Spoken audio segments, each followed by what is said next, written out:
Good Monday morning. A new era of the early game starts right now. I feel like a new kid in school right now. Hopping in the middle of a semester to join you guys. Usually you hear me from 3 to 6.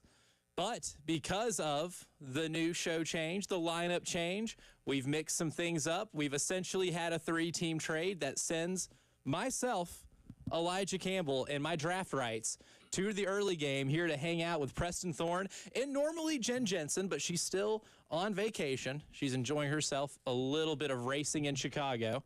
Very jealous, by the way. It looks like a lot of fun. But Captain David Dare behind the glass right now. Preston, the trade has officially been cleared. It's gone through. The paperwork has completely gone through. David Stern's not going to get us. David Stern is not here. He's not going to come from the beyond and come get us. He is not here to veto this trade like he did Chris Paul to the Lakers back. I think that was 2010, 11. I thought this 3-team trade was a big thing until I just heard that the NBA had a 7-team trade. What is that? At what point we can't call it a trade anymore? That just reshuffling the deck? What are we doing with that? At one point this is like a roster reset. But like how many players actually got moved in that thing? I think it's just what the original reporting was. And they traded around, I guess, some picks and cash considerations and all the other like weird stuff that gets thrown in. Like who knows, maybe the Minnesota Timberwolves obtained a washing machine in this thing they didn't previously have. Yeah, I don't know. They just said 7-team trade. I was like, oh yeah, that's 5 teams too many. It is. Trade. It's unnecessary. Yes. If 2 teams consent to one trade, I don't know if we have to get 5 other teams involved. Yeah. I don't think that's necessary at all. But this one's a lot simpler. Just a 3-team trade. I'm sent to the early game. If you're tuning in and you haven't listened at all last week and you're like, where's Bill? Bill's going to be moving in with Tyler on the halftime show from 12 to 3 today. And then Terry Ford moves into my old chair on the postgame show to hang out with Jay Phillips from 3 to 6. So it's the first day of a new lineup. And this is news to you if you just weren't hanging out with us last week, which I wouldn't blame you if you didn't. Yeah, last week was a week to maybe tune out, do whatever you were doing, move around. It was a great week. As I stated, we are officially entered summer. I heard just now that they're starting to talk about players reporting in a couple of weeks, rookie camps, all of this type of stuff. And again, my background as a teacher, after the 4th of July is when you start to like, okay, you know how you go up the roller coaster? Oh, yeah. We are now going down. Now we're going down. Now we're going down. So, yes, now it's probably time to start tuning in to us. You're starting to get ready, so we appreciate everybody locking in with us. So we got, 60-some-odd days, I guess, until the football season kicks off? It was 65 at one point last week. I'm not good at the whole If my numbers countdown. are correct, I believe you have 55 days until kickoff. 55. That's remarkable. Yeah. And SEC Media Days starts, and Shane Beamer's going to be talking in Atlanta on the first day, again, back-to-back years, going to be talking in Atlanta on SEC Media Days a week from today. Yeah, that's here. That's here. NFL rookie camps are what, the 18th? That's what they said. They said the 18th. So rookies are going the 18th. The veterans are coming a week after that. And we'll be at the Hall of Fame game before you know it. And leading us to one of our things we're going to have to do. That means I'm going to have to pick a team here at some point. Yes. Here's the thing. For those who don't know, Preston Thorne played at Carolina, had a lot of friends that ended up playing in the NFL. So a favorite team allegiance wasn't something that you committed to. Right. So I would just end up cheering for my friends. Whatever teams they were on, I would end up cheering for them. And that's sort of how it is gone for, now probably the last 20 years of my life. So I am an NFL watcher, just not with really a team. Yes, and I'd say most of the players now that you would have played against or with that are in the NFL are cycled out. I think Jason Peters is retired now. The last one, the lone survivor was Jason Peters, and now he's retired. So we're good now. So now it's time for you to kind of unveil what the criteria is going to be. I've found a bunch of different things that I value in football teams, things that I think, if we're going to find a favorite team, it needs to be personalized towards Preston. Things like, history of winning. Are they pass heavy or run heavy? Or is the head coach offensive or defensive minded? Is the quarterback young? Do they have salary cap space? So if you pick a team now, do you feel good cheering for them for the next couple of years? Are they a favorite or an underdog? Does Preston like high-scoring games or low-scoring games? There's a ton of that. But we are going to kind of unveil the rest of that and start the process of figuring out who is the ideal team in the National Football League for Preston Thorne to kind of latch his claws into and join the bandwagon this year. I'm excited. I'm excited to join the bandwagon. I have a few teams that I think, based on some of the criteria you've given me, that it might end up, but I'm excited to go through the process so that we remove some of my biases and just let me pick based on the criteria. Put me through the machine and give me a team. Yes, I feel like this is kind of almost like a matchmaking experience, so to speak. I felt like a matchmaker this weekend when I was putting this together, and I was kind of tearing things off. See, that's the thing about matchmaking services, though. What they found is that giving people the choice, you probably don't end up picking the person that you're with, because that's just not how it works. So you end up picking somebody in matchmaking services because of, like all the human reasons. Like, you just actually like them. When you put them through the filters of these character criteria, you end up with somebody who's good on paper, but you don't actually like. Yeah. So I don't know how this is going to turn out, but I'm excited. Yeah, maybe football matchmaking is a little different, maybe hits at a higher rate than romantic matchmaking.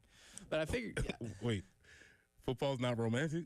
Football is romantic. That's where these things kind of go hand in hand, too. I mean, that's where if you hit on the romantic feelings that you have for football and their teams and traits, then maybe we can get this to where it works. Okay. But if you do end up, with the Cleveland Browns, then I'm very sorry.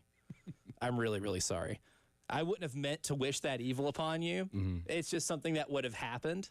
And who knows, maybe you fall in love that way. There are plenty of rom-coms out there where people learn to fall in love with the person they're with, mostly against their will, and then it becomes their will at the very end of the movie. That might be it. We'll see. And most of those movies probably star Matthew McConaughey. But I figured in the first segment, too, now that it's a new-look show, like we could do kind of like, again, it makes me feel like I'm a new kid in school, as somebody who has transferred schools before at the middle school level and then collegiately, having to reintroduce myself to people. Now, I'm not going to make us do like incredibly stupid icebreakers, but there's one element of this icebreaker that I think we'll carry on with our show for the rest of the day as well, because I'm here with a new audience. This audience that listens in the morning is now getting accustomed to me, because if you listen in the mornings, you don't listen in the afternoons, you have no idea who I am. You've probably maybe only heard my voice once or twice. But we'll go ahead and do some introductions, and we'll just keep it short. Name, pro sports allegiances, and then hottest sports takes. We'll give our hottest sports take that we have, just one that you carry with you, one that when I was sitting down, I was like, what take is moving me right now? So right now, Elijah Campbell, 30 years old, right here, of Jamestown, Tennessee. I've got pro sports allegiances to the Cincinnati Reds, who just got absolutely smacked by the Phillies this weekend. Love that. The New Orleans Saints. I did MLB, NFL. Los Angeles Lakers. Ooh. Lifelong Laker fan. Ooh, so you're not a Faker fan? Not a Faker fan. Not a Faker. This was determined when I was about 7 or 8 years old, and I was playing NBA 2K3, and I was like, Shaq and Kobe are the most fun duo in this game. I love this. All right. Where I grew up to, like the closest team was like Atlanta, 4.5 hours away. Memphis was almost a 5-hour drive. Yeah, and nobody's a Hawks fan. Yeah, nobody chooses to be a Hawks or Grizzlies fan. Like it's not fun, especially in the early 2000s where both teams were abysmal. And then in the National Hockey League, I'm actually wearing today a Nashville Predators shirt. Had to rep. By the way, social media does things, and sometimes you have to check and see whether you're being duped or not. The picture I saw from the Nashville Predators this weekend. Oh, it's real. Not good. It's real. Preds in the community. The worst thing you could have put on a T-shirt. The worst thing. For those who haven't seen it, the Nashville Predators, they do a lot of community events, and they make their rookies do a lot of community events. So they had their rookie class in Nashville, and I don't even remember what the community event was, but they gave them T-shirts that said Preds in the community. And all it would have taken is some sort of, not even a small like study group or a focus group. You could have just had that on a T-shirt. Say, hey guys, what do you think? And one person would be like, we probably shouldn't put that on a T-shirt. Hey boss, probably shouldn't do that. We should think of maybe something else. Yeah, that can't get through clearance. You could just say hockey in the community. Yeah, hockey players in the community. Yeah, not great. Not great, but that's what the internet's for, to bring attention to those things. And obviously, they probably did some great work in the community. just the internet got a hold of them. Self-awareness just at an absolute zero, which unfortunately for the Nashville Predators has been a little bit of an issue. So in my hottest sports take, we'll give that later on in the show. So if you are, a listener, a daily listener of this program, feel free on our Firehouse Subs text line, 803-446-100, or our YouTube stream. You can comment right there as well. Or if you want to call in, I'm cool with getting to know as many of you as humanly possible. Just call in with your name, pro sports allegiances, college, maybe if it's different than South Carolina, but I assume if you're listening, you're probably a Gamecock fan. And then your hottest sports take that you have in general, just in general, your hottest sports take. So we're taking all of that right now. So Preston, yours? In terms of pro sports allegiances, we know the NFL's a blank. No NFL blank. At one point, I was an Eagles fan. Okay. Early in my life, I wasn't an Eagles fan. The Eagles teams, I did enjoy those teams. Atlanta Braves. Again, okay. from a young age, Atlanta Braves. And so when we have our Chop Talk segments on here, I do get some. It's given me a good reason to fall back in love with watching the Braves. Unfortunately, this season has not. Well, the past 2 seasons have not been great, not a great year for it. It's still fun. So Atlanta Braves. As far as NBA basketball, don't have an NBA basketball team. Love watching NBA basketball. Don't have a particular team that will. I am coming off of a mid-year signing onto the Pacers bandwagon, which I was on the Pacers bandwagon last year, which was a lot of fun. Also, I had one foot on the Pacers bandwagon while I had another foot on the OKC bandwagon. Oh, so this finals was this is the ultimate Preston Thorne finals. It was a great time last year, but unfortunately, being as the events that have happened with the Pacers, I'm going to have to step off of that bandwagon. Yeah, the whole Tyrese Halliburton injury. Yeah, and so you can keep this in consideration from an NFL team. I have no problem being on a bandwagon. Okay. I have no issue being a part of a bandwagon fan base, especially when I'm signing. I'm a mercenary for my fandom. 1-year deals. I like signing 1-year deals. So on my NFL sports teams, I'm pretty staunch on those things. So those are my NFL teams. I have a sports hot take. I don't know if it's hot. It's something I've expressed on here various times, and it happened to come up again this weekend. And it will make an appearance. It will make an appearance in Thorns. Buds and Roses. It will definitely make an appearance. It's something that I've been rallying against as we try to fight the ever-increasing creep of technology into sports. Oh. I would like to fight it. So that is my biggest sports take. I will come back with it at 6:45. I don't know if it's as much a creeping into sports with technology as much as it is an invasion at this point, because I think that process has been accelerated a lot, just maybe even over the last 5 years or so itself. But we're doing these silly introductions, these silly icebreakers, because it's a new show. And I'm basically a transfer. I know I made the trade analogy earlier, but I'm essentially a transfer onto the show, and that's fun. But there's a question that I think we need to start asking ourselves as we head into this college football season and we truly assess what the ceiling is for the South Carolina Gamecock football team. And there are a lot of new faces that need to make some contributions to help the team reach its ceiling. Last year, the team doesn't maybe do that without Demetrius Knight. Last year, you probably don't make it happen without Kyle Kennard. But who are the most important transfers for the Gamecocks in 2025? I've got one that I think is the most pivotal. Preston Thorne will weigh in. That's next here on the Early Game.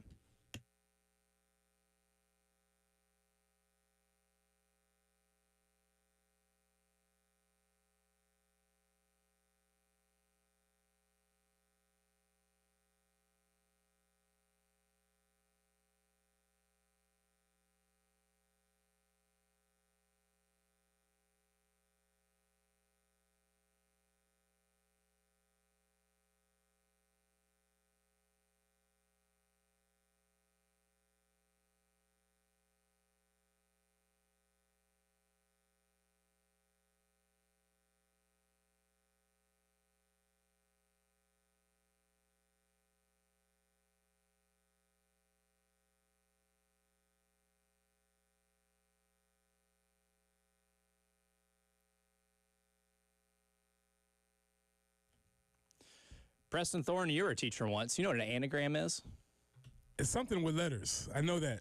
I was not an English teacher. That would be correct. It is a word that is spelt the same way forwards as it is backwards. And our anagram of the day, and it's the anagram of every day, our friends over at Zero Res, because we are well into these summer months right now. We just got past the 4th of July, and unless you're at the pool 24/7, which I'm trying to as much as I humanly can, it's too hot to do so much outside. And that means you and your family, you're probably spending a lot of times indoors, maybe doing some crafts with the kids, getting some paint on the floor, or eating drippy popsicles. I used to love eating firecrackers, but that can be a mess. And for cleaning help, no better way than call Zero Res Carpet and Air Duct Cleaning. Those drips and drops and stains are bound to happen. It can easily get out of control. Give yourself a clean and healthy home because Zero Res doesn't use all that dirt-attracting soap. Zero residue. Remember, Zero Res, same forward and backwards. Mention Elijah Campbell for 15% off.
Ah, yes. The sweet tones of the Eagles, not the Philadelphia Eagles. But there's no better way to probably introduce a segment where we're talking about the new kids in town. And I feel like I can relate today. Since today's the day I can say that I'm new. But there's plenty of new faces in this Gamecock football locker room right now. Last year, a couple of fresh faces made some really big impacts. And I think guys like Demetrius Knight and Kyle Kennard, some of the reasons why a team that was projected to win maybe 6, maybe 7 games best, end up winning 9. Well, those guys ain't walking through that door. Elijah Campbell here at the early game, Preston Thorne, David Dare behind the glass. It's time for us to kind of pick exactly who the most important transfer on this team is right now in terms of maybe helping this team get from that 9-win benchmark to 10, because Preston, if this team gets to 10 wins with the schedule they play, we're talking about participating in a college football playoff. Now, 9 to 10 is infinitely harder to get to than 6 to 9, right? Even though 6 to 9 is 3 wins, 1 win from 9 to 10 is way harder and way further. It's like the last mile on a trip. Like, you can do 100 miles, but the last 15 minutes before you get home is the longest. And that's where we are. And that's one of the things I want to make sure we understand about this is that though it's a jump that we have to take and it seems shorter, it's actually further. Yeah, and sometimes it might not just take 1 or 2 of these guys. It might take the whole collection of them. You probably can't miss on as many in terms of the players that you pick up. And if you just look at maybe some of the position groups right now, Preston, of players that are gone that you need to replace, I mean, it's almost an entire defensive line in terms of starting production. You got a lot of transfers in there. The linebacking room, I mean, again, Demetrius Knight, not coming back. Debo Williams, no more eligibility. Can't come back. Those guys, some of your best run stoppers. Bam Martin Scott, not coming back. That's almost an entire room that you've had to either replace with transfers or players that are going to be elevated into higher significant roles. Offensively, I mean, a lot of offensive linemen left. You lose 3 starters in the offensive line. You're going to have guys come in and make an impact right away. You also like the recruiting class that you've brought in over the course of the last 2 years to at least give yourself some depth at that position. But, Preston, you look at this lineup right now, and you look at the transfers that Shane Beamer and the coaching staff were able to bring in. Which one do you look at and you say, this is probably the most important one if the Gamecocks do want to play ultra meaningful football in December, not just a bowl game? Okay, I have a you listed out a couple of them, and I think I'm going to start where you ended. Okay. And it's not going to actually be a person, but it's going to be a position. Okay. Whoever ends up winning the starting center job is going to be the most important person. Now, I'm thinking all roads lead to that's going to be Boaz Stanley. Yes. That's where the roads lead to. And hopefully that ends up being Boaz transferring from Troy.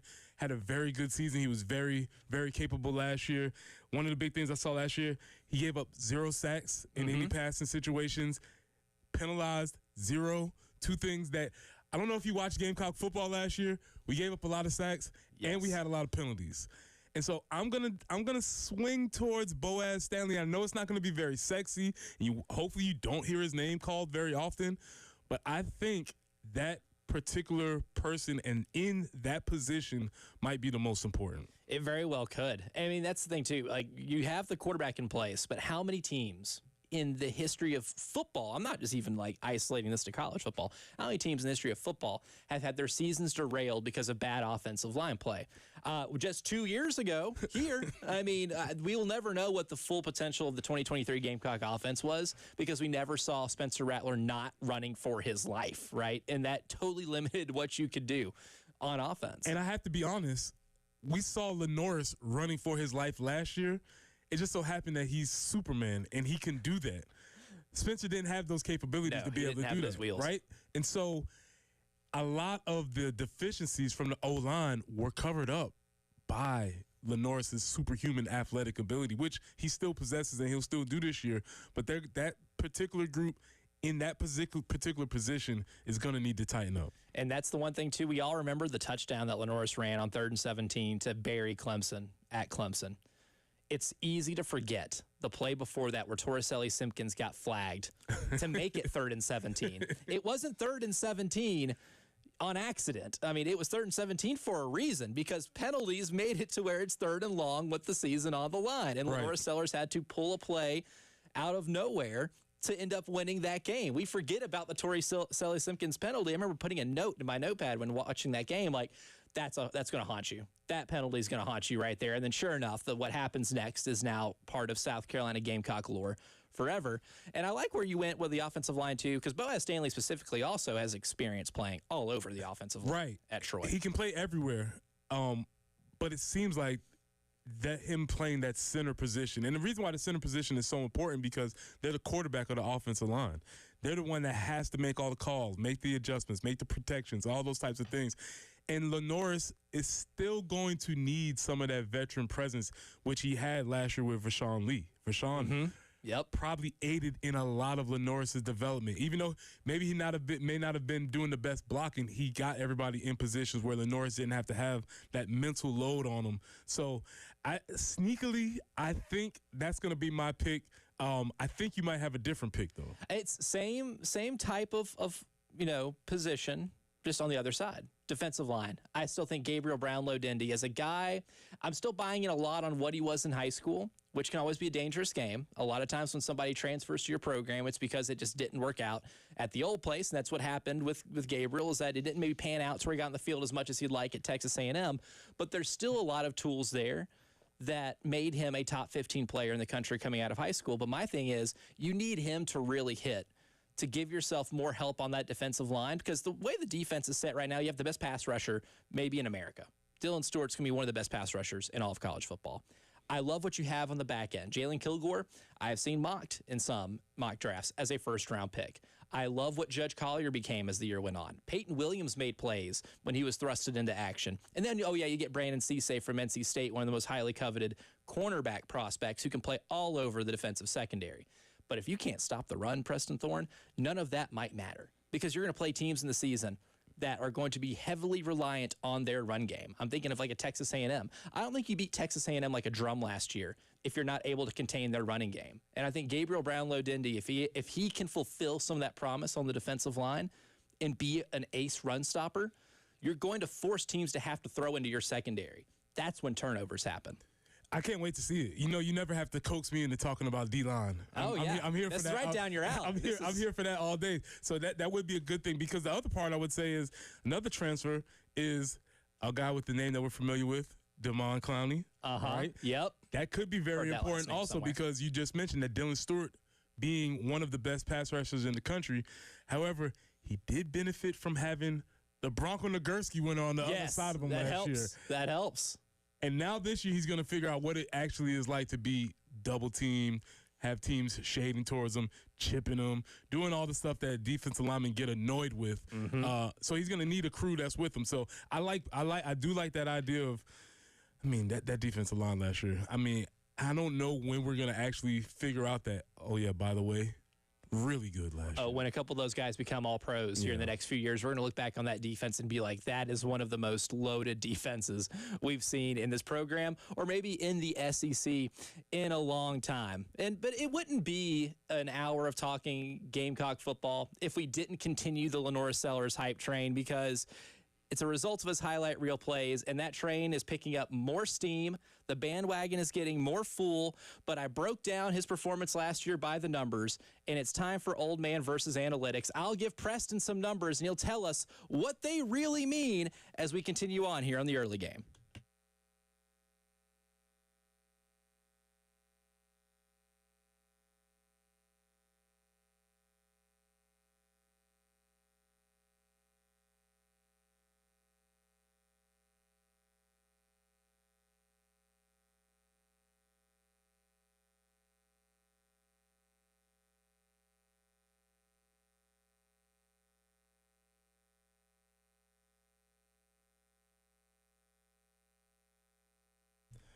Press here for our friends at Integrated Media. Listen, we've been telling you all year that you need to get ready. Now we're on the other side of the 4th of July. We're talking about rookies reporting to camp. We're talking about training camp. We're talking about 55 days till kickoff. Do you have your outdoor setup ready? It's not too late. But why wait?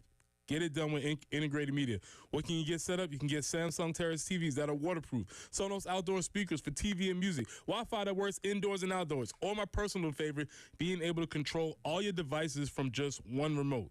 From home theater setup to adjusting your thermostat or monitoring your security systems from your cell phone, Integrated Media is the company that you need to call. So call Nathan and Michael at 803-948-8327. That's 803-948-8327. Or you can reach them online at integratedmediainc.com. That's online at integratedmediainc.com.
We've talked a lot about bandwagoning, trying to find Preston a favorite NFL team. We have some incredible submissions. We'll read that later in the hour about people trying to maybe recruit Preston to their lifelong fandom. I like this. But there's no bandwagon that is existing in a greater capacity or a hype train that is coming down the tracks at a faster speed and defying all expectations of any type of hype train velocity than what Lenora Sellers has going on right now. And it only took us like 2 segments to talk about 3rd and 17. Now, Elijah, we must make sure that we let you know that we here as an early game community, we have been on this hype train. We were on it. I won't say first.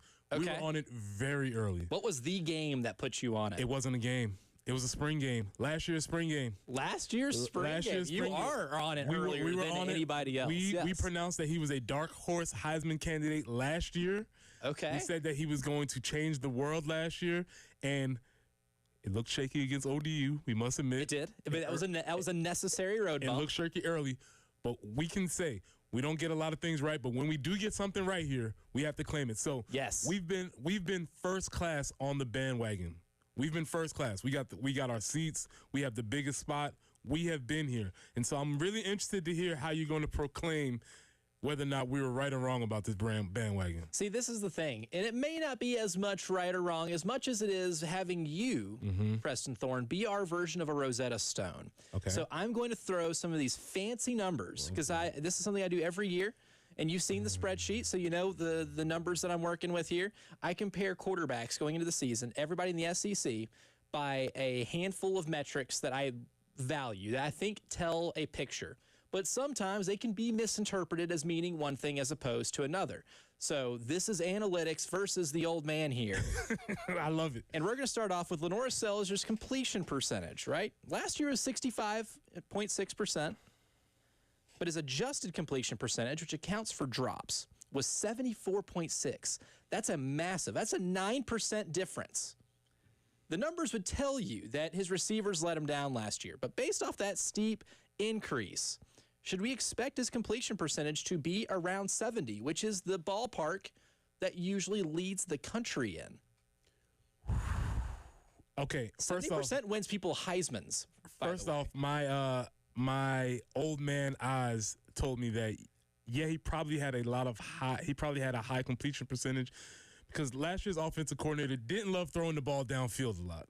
He was very often throwing the ball either sideways or backwards. So I will take that. I agree with that. I've never heard of adjusted completion percentage, so I'm going to have to update my mainframe with that one. Okay. All right. That's a good one. I like that. I love adjusted completion percentage. I do like that one. I'm going to keep that one. I'm sure there's going to be some ones that I'll throw out here quickly, but I do like that one. I'm sure you're familiar with average depth of target. Okay. Okay. The average depth of your target. So the average length that the ball travels in the air on your passes. Last year, Lenore's was 11.7. Out of all the returning quarterbacks in the SEC with a normal sample size, because Austin Simmons at Ole Miss was 12. However, he threw 4 passes last year, so we're not counting that. But the 11.7 average depth of target is indicative of how he'll actually be used as a passer in 2025 in terms of trying to stretch the field.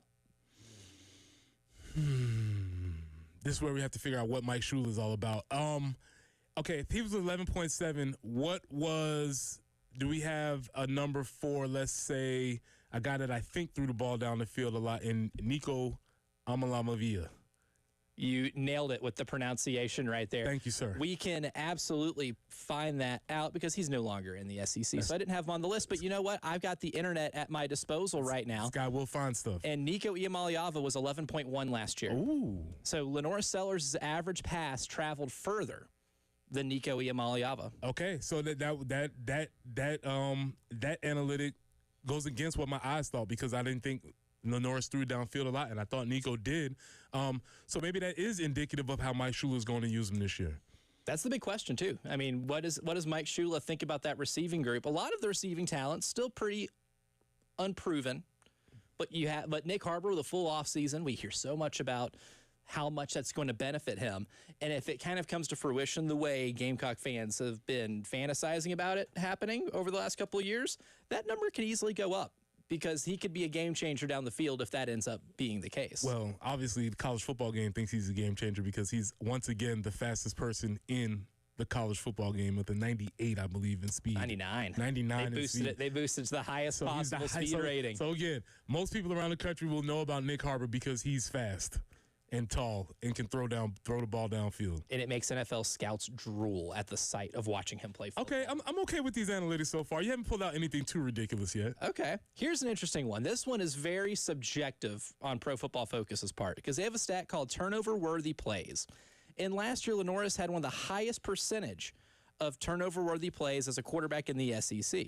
Is that something, based off your eyes, Gamecock fans should still be concerned about going into this year? Turnover-worthy plays means he throws the ball and it hits the guy in the chest and he just drops it. So it should have been an interception, but it's not an interception. Yes, or throwing it into harm's way, or maybe ball security. Maybe he's running around with the ball in one hand, he gets tackled and he kind of fumbles it, but he recovers it. Yeah, that's something we still need to be concerned about. That's something that he has to take care of. Obviously, he had the fumble issue earlier in the year. He did take care of that, but then when we saw Illinois, he kind of fell back into some of those bad habits, whether it was throwing bad balls or ball security. So yes, what's this thing called? Turnover-worthy plays, and this is his turnover-worthy play percentage. So the percentage of his plays that were considered turnover-worthy. That's something. Yeah, that's something that we still need to be worried about as far as that's concerned. But here's the thing: do you put him? Do you clamp him down? Do you make him not make some of those plays so that he makes less turnover-worthy plays, but then he doesn't make 3rd and 16 and he doesn't do all those other things? I think that's the question that we have to try and figure out. Is that something you just live with? Yeah, because you don't get maybe Lenoris without the other. Maybe if he's playing too conservatively, then maybe you don't get some of those plays. So that's a big homework assignment for Mike Shula this summer, is figuring that out. Yeah, you got to let him go. Gotta let him run. Yeah, you gotta let him run. You gotta let him ride, and we're just gonna have to live with those possible opportunities. All right, I like these. All right, last one. This is going to test your philosophy here a little bit. Okay. Lenoris last year had the highest average time to throw of any returning SEC quarterback, over 3 seconds. I don't believe it. I do not believe it. But this says more about his ability to manipulate the pocket and extend plays as opposed to what he had at offensive line. I don't believe this. I don't believe this statistic, this analytic. This is where analytics fall apart. I watched those games last year. Lenoris never had time to throw. He dropped back and would have to immediately move off his spot, run around, make somebody miss, duck under a guy, sidestep people. This analytics trash. I don't believe this one at all. So you're saying this is more about his ability to escape the pressure. Yes. As opposed to what he had, because there's a lot I've noticed when studying time to throw. Scrambling quarterbacks oftentimes have more because they're escaping the pocket, and that will flub an average so fast if you're behind the line of scrimmage for 5 seconds. That number right there is a number that an offensive line coach could take to his agent and be like, hey, man, I need to get a new deal with this number. But it's totally false if you watch any film. Because easily that is manipulative. Crazy. That's ridiculous. Say it one more time. Average time to throw. Get out of here. All right. Three solid, one. One that Preston wants absolutely I don't want nothing to do with nothing to do with. That's something I learned about Preston Thorne this morning. I'm learning a lot from you guys as I am the new kid in town. Mm-hmm. And by a town, I just mean this show. We'll get to some of your submissions, and we'll ask again what your biggest hot take is in sports as we start to get familiar with each other with a new rendition of the early game.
All right, final segment of hour number 1 here on the new look early game. I'm Elijah Campbell, not Tyler Head. I've already been called Tyler on the text line once already.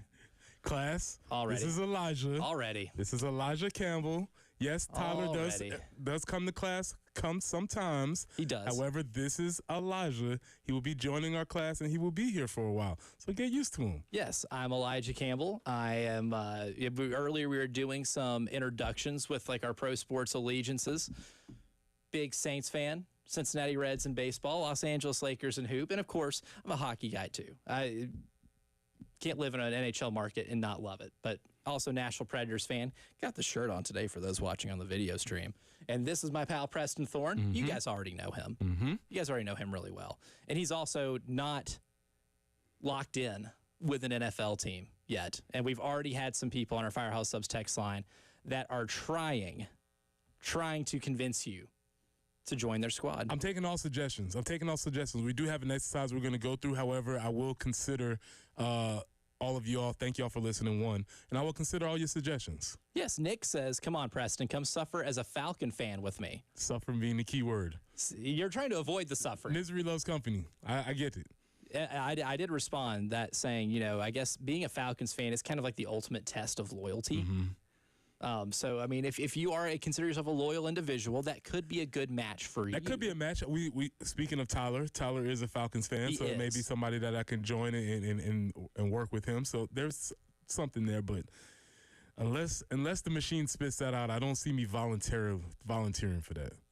And then we have Clint, the Peeps guy, introducing himself. He says, I'm one of the dark side fans of 107.5, lifelong Clemson fan. Kids graduated from Clemson. Minnesota Vikings fan because of Herschel Walker back in the day. Very interesting connection there. Huge shoulder pads. Yes, massive shoulder pads. Mm-hmm. Good Lord, would dwarf me. But also a Texas Rangers fan because of Nolan Ryan back in the day. He also works for NASCAR, so he's a huge lifelong NASCAR fan. No hot takes, just a word of advice. Don't disrespect the Peeps, or I'll be waiting for you in the parking lot. I would never disrespect Peeps. I'm actually a lover. And if we're talking about the marshmallow candy. We are. Yes, I love Peeps. Clint, appreciate you listening. Appreciate you joining. Appreciate you participating. And yes, Clint is our biggest Peeps supporter. Oh, see, I'm going to have to join with him as well. Chris texts in as well, says, Bird Gang, Gamecock born and bred, Chanticleer, educated and reared, Eagle by choice, all three until he's dead. Also member of Red Sox Nation, no hoops or hockey allegiance. Okay. I might have to change that. Fair. For Chris. I will have to convert Chris into a Nashville Predators fan. Yeah, you know what? Because I think my overarching premise is that sports is a lot of fun when you have a team. Yeah, when you have something to pull for. When you have something to pull for. Yeah, when you're not watching it clinically as I've want to do sometimes with the NFL, when you have a team, it hits a little bit different.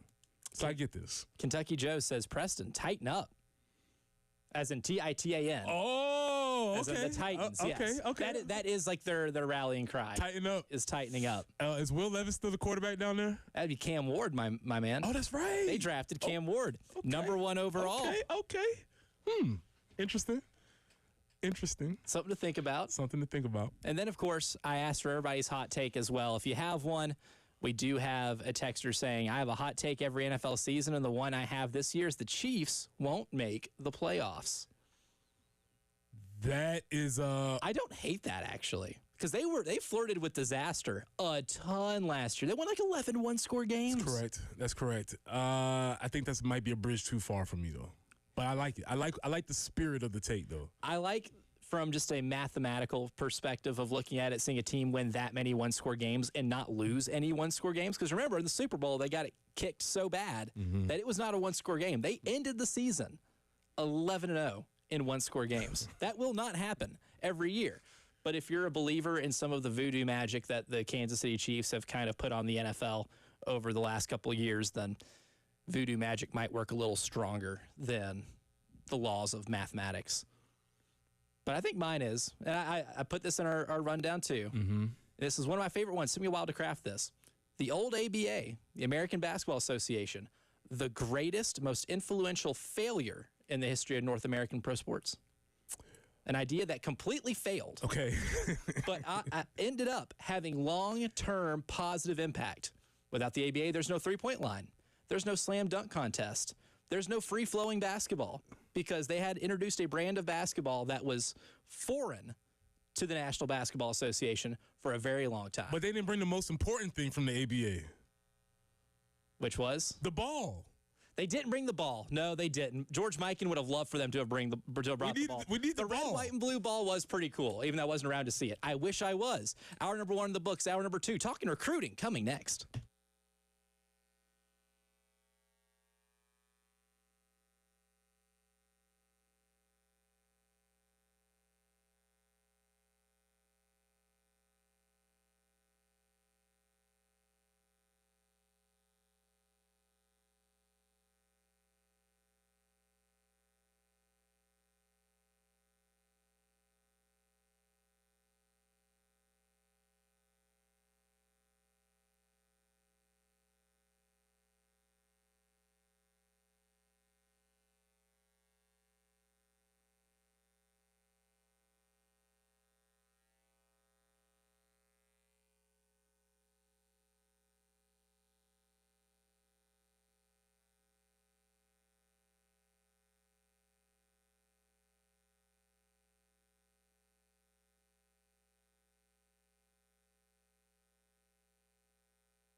Hour number 2 of the early game starts right now. I'm Elijah Campbell. He's Preston Thorne, Captain David Dare behind the glass.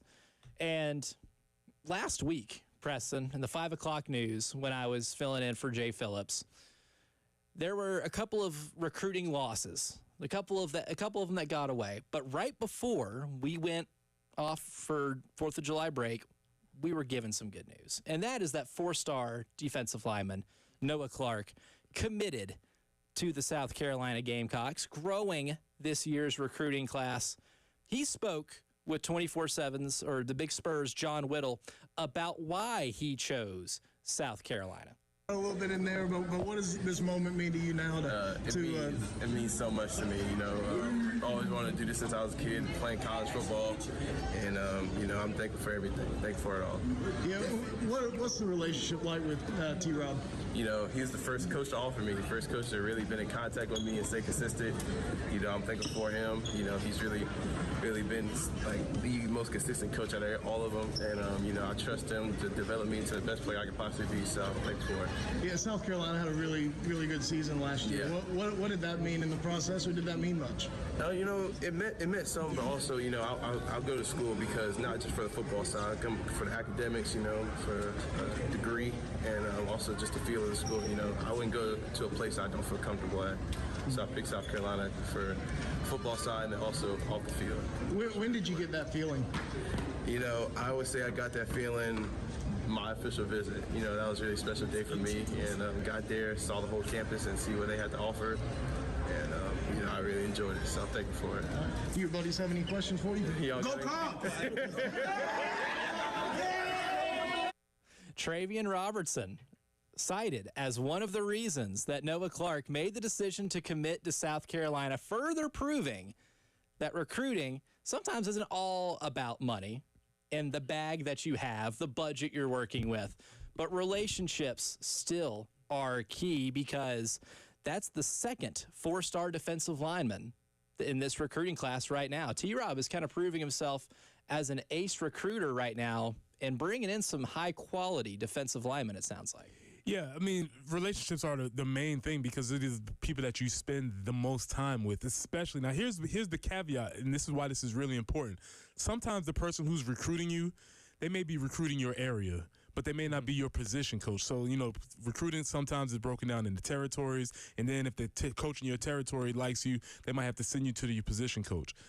Well, it's always a benefit to you when the person who's in your territory or your lead recruiter is your actual position coach, because now you get a chance to know the person that you'll be spending the most time with. I was very fortunate in that sense, where Charlie Strong was my position coach, but also my lead recruiter at the time. And so that, hey, this person wants you, this person sees a need for you in their room, and you just feel a little bit more of a vested interest knowing that that person is you're going to have more of a relationship with that person than any other person in the organization. Yeah, and when you spend just that much time with that coach too, you really need to like them, right? I mean, that's one of those things, like, it does help. One thing where if you maybe don't love the head coach a lot, but you have the position coach, but having kind of everybody in tandem as one of the reasons why you pick a school like that is really big. And some of those position coaching relationships, as you've told me before too, last a lot longer than when the players at the school, or maybe even that position coach, is at the school. Well, yeah, the thing is, these are the people that you talk to. These are the people that you build with. These are the people that you learn and you grow with. Sometimes those people move on to other places. I talked to you about my relationship with Rick Stockstill. That's my guy. When he was recruiting me, though he was recruiting me for Clemson, he eventually came to USC, and then we continued that relationship. Buddy Pugh's another one who I had a tremendous relationship. He wasn't my position coach, but he was the initial recruiter when I was student recruiter. And Buddy still runs the old, and I think this is a recruiting line, but it just makes you feel good. He's like, "Oh, how's your mama doing?" And it's like, yep, Coach. And then but he'll ask a specific question about, like, you still got that such and such at the house. And I was like, yeah, I do, Coach. Remember small details. Yes. Yeah. And so just those relationships are what you always want to work on. And obviously, Travian Robinson being early on the train with Noah, that made an impression on him. Yeah, because I think that's one of the common denominators that I hear when you hear players that talk about their commitment to the school. A lot of them talk about they're one of the first people that reached out. It's a family type environment, and the relationship the coach has built, we're just next level. That's obviously one thing that you would like to hear the players say. You don't like them to be like, oh, well, they paid me a lot of money to come here. That's usually not the response that you want to hear as a fan. But the way the recruiting class is shaping up, and depending on the website you go to, I feel like rankings are all over the place.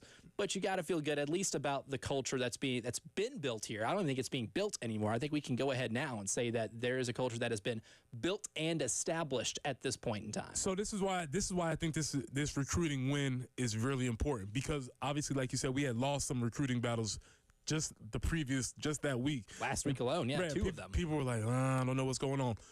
P.J. Dean, who was another defensive lineman, we lost to Georgia. Mm-hmm. No shame in that. Nope, especially considering there's a family lineage of players going to play at Georgia. No shame in that. However, we do know that those are the recruiting battles we need to start winning in order to get from that 9 to 10 level, to kind of make that next little jump. With Noah Clark, if I'm reading correctly, he had NC State, Virginia Tech.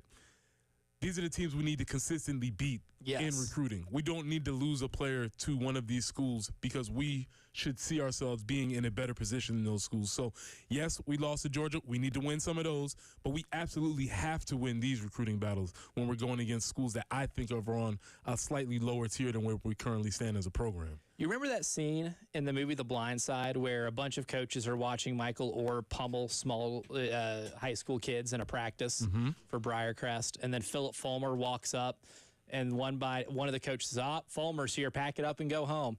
That's what it should be with those schools. Virginia, NC State, Virginia Tech, those like Brent Pry should be looking at Dave Dorn and say, Shane's here, pack it up, go on home. Because that's a great point. You start collecting that talent for depth and end up really establishing yourself as a place that no one wants to recruit against. That's a great point. I'm not deep in, on the Wolfpack message boards or the Virginia Tech message boards, but I would love to know what they are saying. Did they say like, oh well, South Carolina? First off, I wonder if they're saying, well, South Carolina, they got that bag. There goes that SEC bag. Oh, there's always an allegation of a bigger bag that maybe that exists. That's what you want to. First off, if you get it's an honor. If you get accused of dropping the bag, you're doing some good things. But I would like to know what they think. Did they think, are they thinking the same way we're thinking about Georgia, where it was like, we need to win some of those, but okay, it's Georgia.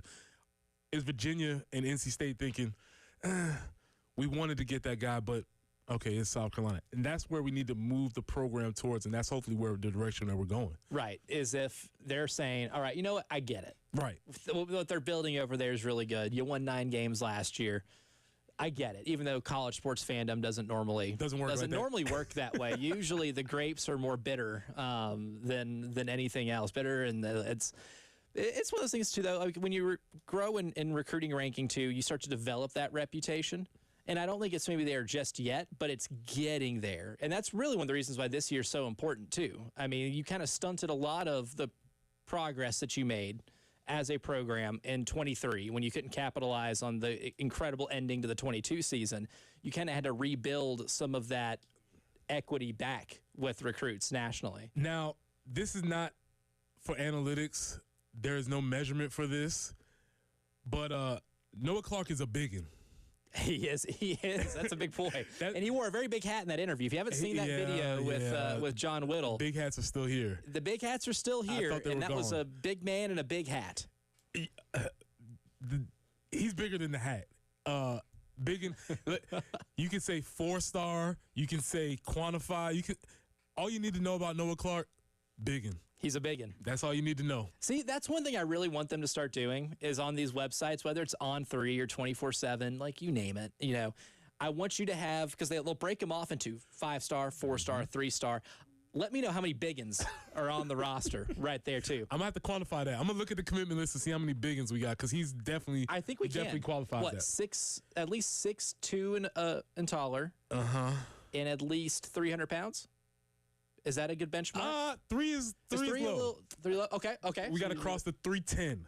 310, okay. Once we get to 310, now we're in biggin territory. So how many 6'2s and 310s are on this roster? That could be what we consider biggin. And you know what? I got to write that down, because then we can actually quantify. The biggin index.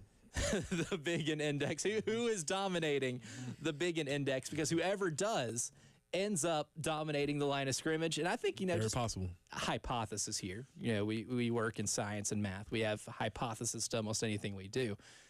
Alabama and Georgia probably ranked the highest amongst Biggins in the last 25 years. We're gonna put our research staff to work on this one. We have nothing but time. We have nothing but time going into the season. I'll have to go into last year's recruiting classes, too, and see who's bringing in the most Biggins. I don't care how many stars you have. Is he a Biggin or not? Noah Clark, Biggin. It counts, yes. And we can live with or without the big hats. I've never gotten that. But it's funny. It's funny. I mean, it's certainly was funny. I thought the moment had passed. Yeah, I mean, it was certainly a fad. But maybe it's like a dwindling flame. Elijah, here's the problem with the big hats. When I was following recruiting, when I was coming along, they used to put the little hats on the table. The normal hats, yeah. I guess. Normal, were some of them little? That's true. That's a good point. The normal hats. How can I do my thing where I put the normal hat on and then take it off and throw it and put the other hat on with the big hat? It's a sign of superhuman strength. Maybe that's what it is. Maybe it's an attempt to subliminally trick people that are watching this that you're stronger than you actually are. Nothing says I'm a biggin and I can perform on the defensive line on day one than taking this big hat and flinging it into the crowd with nothing but forearm strength. Yeah, well, listen, the big hats, I guess they're still here. But yes, Noah Clark, biggin. Yes. Confirmed. That's my assessment. Biggin. And one thing when it comes to keeping those recruits too, or even just attracting more of them, is making your program as player-friendly as humanly possible. But there's one ACC school that has seemingly found the most preposterous way to come up with a revenue-sharing contract with language that can be considered anything but player-friendly.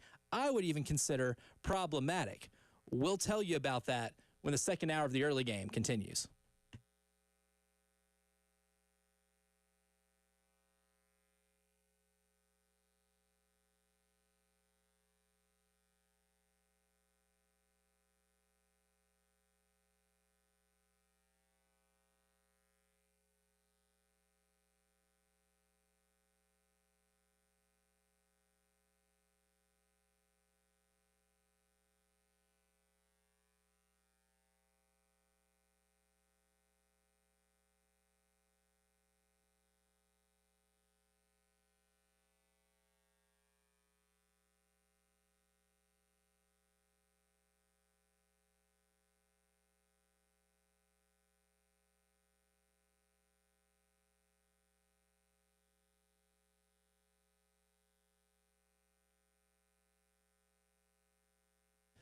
"30 years is a long time, folks.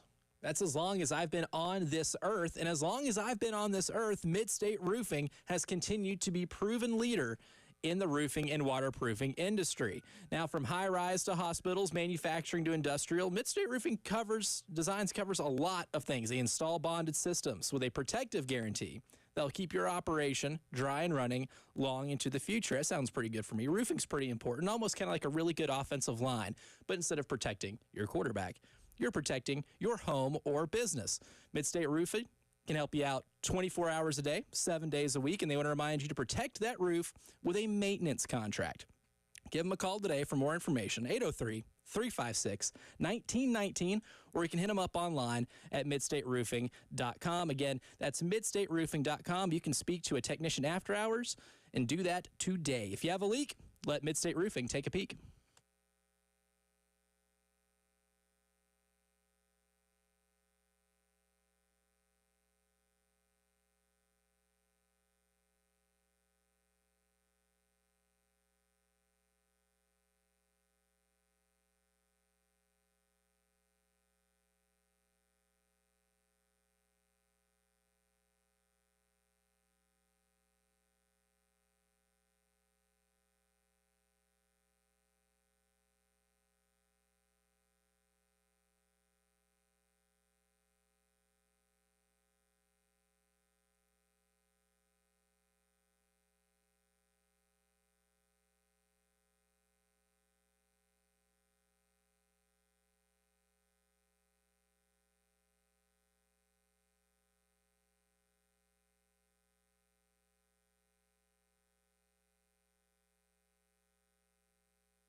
In the world of recruiting, sometimes it's not just the bag you're able to drop. Relationships are still the foundation of good recruiting, and we're seeing some success with that here in South Carolina. But Preston Thorne, we have been given an example, the ultimate example, as to maybe the best way to scare off a recruit, a prospective player, prospective transfer in the modern college football era, now that we are post-revenue sharing or into the revenue sharing era, now that it's July and these contracts are revenue shared. I think Florida State has given us an example of how not to word some of your contracts. So for those who don't know, story broke on CBS Sports last week. Chris Hummer, the article of this really good piece that dives into some of the specifics in Florida State's revenue sharing contracts that I think are not the smartest in terms of the way they're drawn up in the perfect way to make any player not want to play for you. So I'll take a tidbit from this story here. Quote, one clause, which CBS Sports has seen a copy of, allows the team to extend a player at the end of their contract unilaterally without having to negotiate with the player. Another section on team rules, common in most NIL or rev share deals, includes a maximum $2,500 fine on the first offense if a player loses team equipment such as a pair of cleats. The maximum fine for using a controlled substance for the first time is $1,000.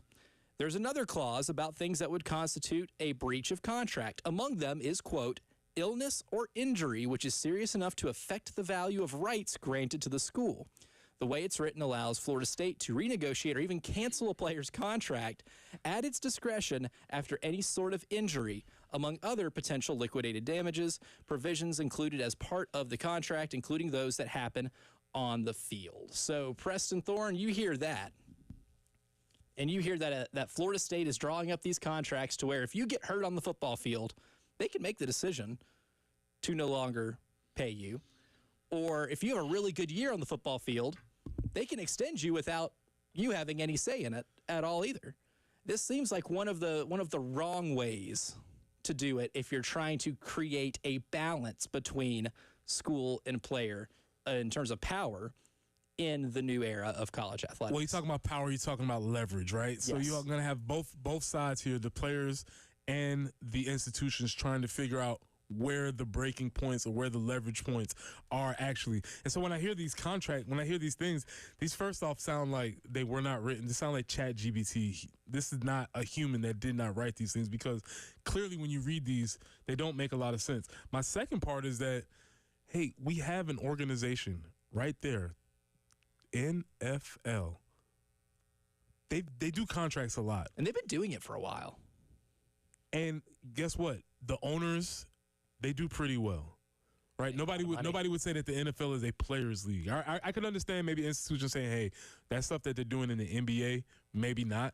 But the NFL has already had several structures in place. And so I know we're not calling them employees, and that maybe throws another wrench in the plans. But these specific exemptions that were leaked do not sound like ways to get the best players in the nation, because if I was a top player in the nation considering going to Florida State and you was to lay out these contracts, those might actually be things that would deter me from going to that university. 1,000%. It would deter me. And here's the thing, too. You might read this and wonder, would that be commonplace anywhere else? Surely if Florida State's doing it, other schools in the Big Ten or the SEC, the power brokers of the sport, would also institute these type of things in revenue share deals, right? Right? Well, if you go on and read the rest of the article, too, Chris Hummer reached out to other GMs to kind of ask, hey, is this normal? One Big Ten GM told him, quote, that's not normal. And a Big 12 GM sent Chris Hummer a text saying, I do understand they have all the leverage, but bleep goes on to say a word that I'm not allowed to say on these airwaves, or else I would receive a fine, and that one would be deserved. But is it wild? Because I know like there are team rules for things. I think let's go back to the equipment thing, right? Yeah. $2,500 for losing a pair of cleats? $2,500? Now, I know cleats are expensive. I know shoes are expensive. Hell, everything in life is expensive right now. But a $2,500 fine for losing cleats? That little clause was put in by the equipment manager. Shout out to Matlock. I don't know if you listened. Matlock was our equipment manager. He's the equipment manager for Don Staley and the crew now. he slipped that one in there. It's like, listen, this inventory, I'm tired of keeping up with it. We're going to make this thing hurt. We're going to make sure none of you kids lose these I don't know what that's about. That seems extremely excessive. More than likely, most of the times, you may lose a thing or two, but it's usually replaceable. And the equipment managers do a great job of working with the players. I don't know why that doesn't seem like that relationship has to be that contentious. That seems very odd that they would put that particular thing in there. Yeah, it really does, and especially to that extreme. Now, I get maybe a $1,000 fine for substance abuse because that will keep you also out, right? If I do something in my workplace that goes against rules, that keeps me from being on air and doing my job, yeah, I would deserve a fine. And I don't think anybody would look at that part of these deals and have any point of contention about those. But also just taking away your right to maybe extend the contract or opt out and giving the school all the power to, let's just say you on the defensive line, Preston, you had an Ndamukong Suh-esque season where you have like 15 sacks from the defensive line position. You've got like 35 tackles for loss, just like an insane season. But you're like, you know what? I would like to see what I can get in the open market because my contract expires after this year. But Florida State says, nope, that was too good. You're coming back with us at the same price you signed when you were unproven. That's the one where I look at it and I'm like, A, you're taking away any and every power from the player to be able to try to cash in on the production that they did and they worked for. The value that they created. The value they created for themselves. And you're taking it upon yourself to extend it or not. Or the injury thing, too, if you get hurt and you don't perform the way you normally would because you have a hamstring injury that just nagged at you all season long, you lose any type of security because they can say, nope, you're on your own. Have fun finding a spot next season. Yeah, but this is just laying bare the charade that we're still trying to play, in that we just need to call them employees, recognize that this is pay for play, not for name, image, and likeness, and then we can move on. And then some of these things make a little bit more sense because in the NFL, when you don't play, you don't get paid, period. If your money's guaranteed, you get that money. But other than that contract, people in the NFL get paid weekly based on whether or not you play or not, whether or not you make the roster. Even sometimes based on how many plays and production you have in the NFL. So a lot of times when you hear NFL salaries, they are wildly inflated based on some of their production and based on some of the amount of playing that they have. So we just kind of need to lay that charade, lay it bare. We're talking about pay for play when we get into these type of stipulations in the contract, which I'm fine with if that's what we're going to call it. Well, that's the thing, too. I think I like the word that you use to recognize that this is pay for play. I will also dig into my thesaurus and find a word that I think schools need to do in terms of realizing this is pay for play. They need to accept that it's pay for play. A radical acceptance. They have to accept what it is because at this point, like, this is labor. And the whole issue at hand was that nobody was being compensated for what their labor is. Yes, name, image, and likeness is one thing, and that was kind of the foot into the door. And then the NCAA drooled on themselves to figure this thing out for the last few years. And now they're going to try to bend over backwards and find every angle possible to avoid calling them employees. But if we want to take advantage, if we still want to avoid the employee route, which I understand has a lot of other hurdles as well, there's a lot that goes with it. There are arguments to be made for that, yes. Heaven forbid these schools have to figure out what workers' comp looks like when a player gets injured, right? Like that is a large issue on its own. But if we want to use revenue share as means of avoiding that, you have to be able to have at least some uniformity with these schools with what these contracts look like. Well, it's just going to be a leverage idea because while you have Florida State reportedly doing these types of things, and I say reportedly because that's what we're working with now. Yes. On the flip side, you have Texas Tech over the weekend who guaranteed their money to an incoming recruit. And so maybe this is how the recruiting game works. Do you want to do that with all of those stipulations, or do you want to do this? And we'll see a market start to make its way. There's a really good question that was on our Firehouse Subs text line earlier this morning about that recruit that you alluded From Texas to. Tech? Yes, and said how much of this is revenue share? And a lot of it is revenue share, but they're also entitled to NIL money as well as long as it passes the clearinghouse. And I think that's the big thing too, because the clearinghouse, Deloitte has been telling athletic directors They told Jeremiah Donati this, and I've seen in other stories, they've told other athletic directors this, and it's gotten leaked to where 70% of last year's deals would not have been accepted. That number is going to have to go down because it will be lawsuit city for something that if somebody deems it, this is part of my value in a capitalistic free market, that yes, there will be a lawsuit. When the first one hits, I don't know. We can do over under the start of the season, but that's something that's going to have to get fixed as well, because I have a feeling schools are going to try to put that under the table money as much as they can without using all of their rev share. What does your GPS say when you start going towards lawsuit city? What does the GPS is like? Back up, my turn around? GPS says you can't afford this, pal. Back it up, turn around. Going towards lawsuit city. Don't want to go there. Don't want to be there. Starting route to lawsuit city. First, check your bank account to see if you can afford a lawyer. And spoiler alert, I cannot. Don't go to lawsuit city. Bad spot. Lawsuit city is seemingly a place filled with crises, right? Preston has an NFL fandom crisis. And on the other side, we're going to start the process of finding him a favorite NFL team. Let's help out our guy when the early game continues.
It's the early game, and we're sending out the bat signal right now because Preston Thorne needs help.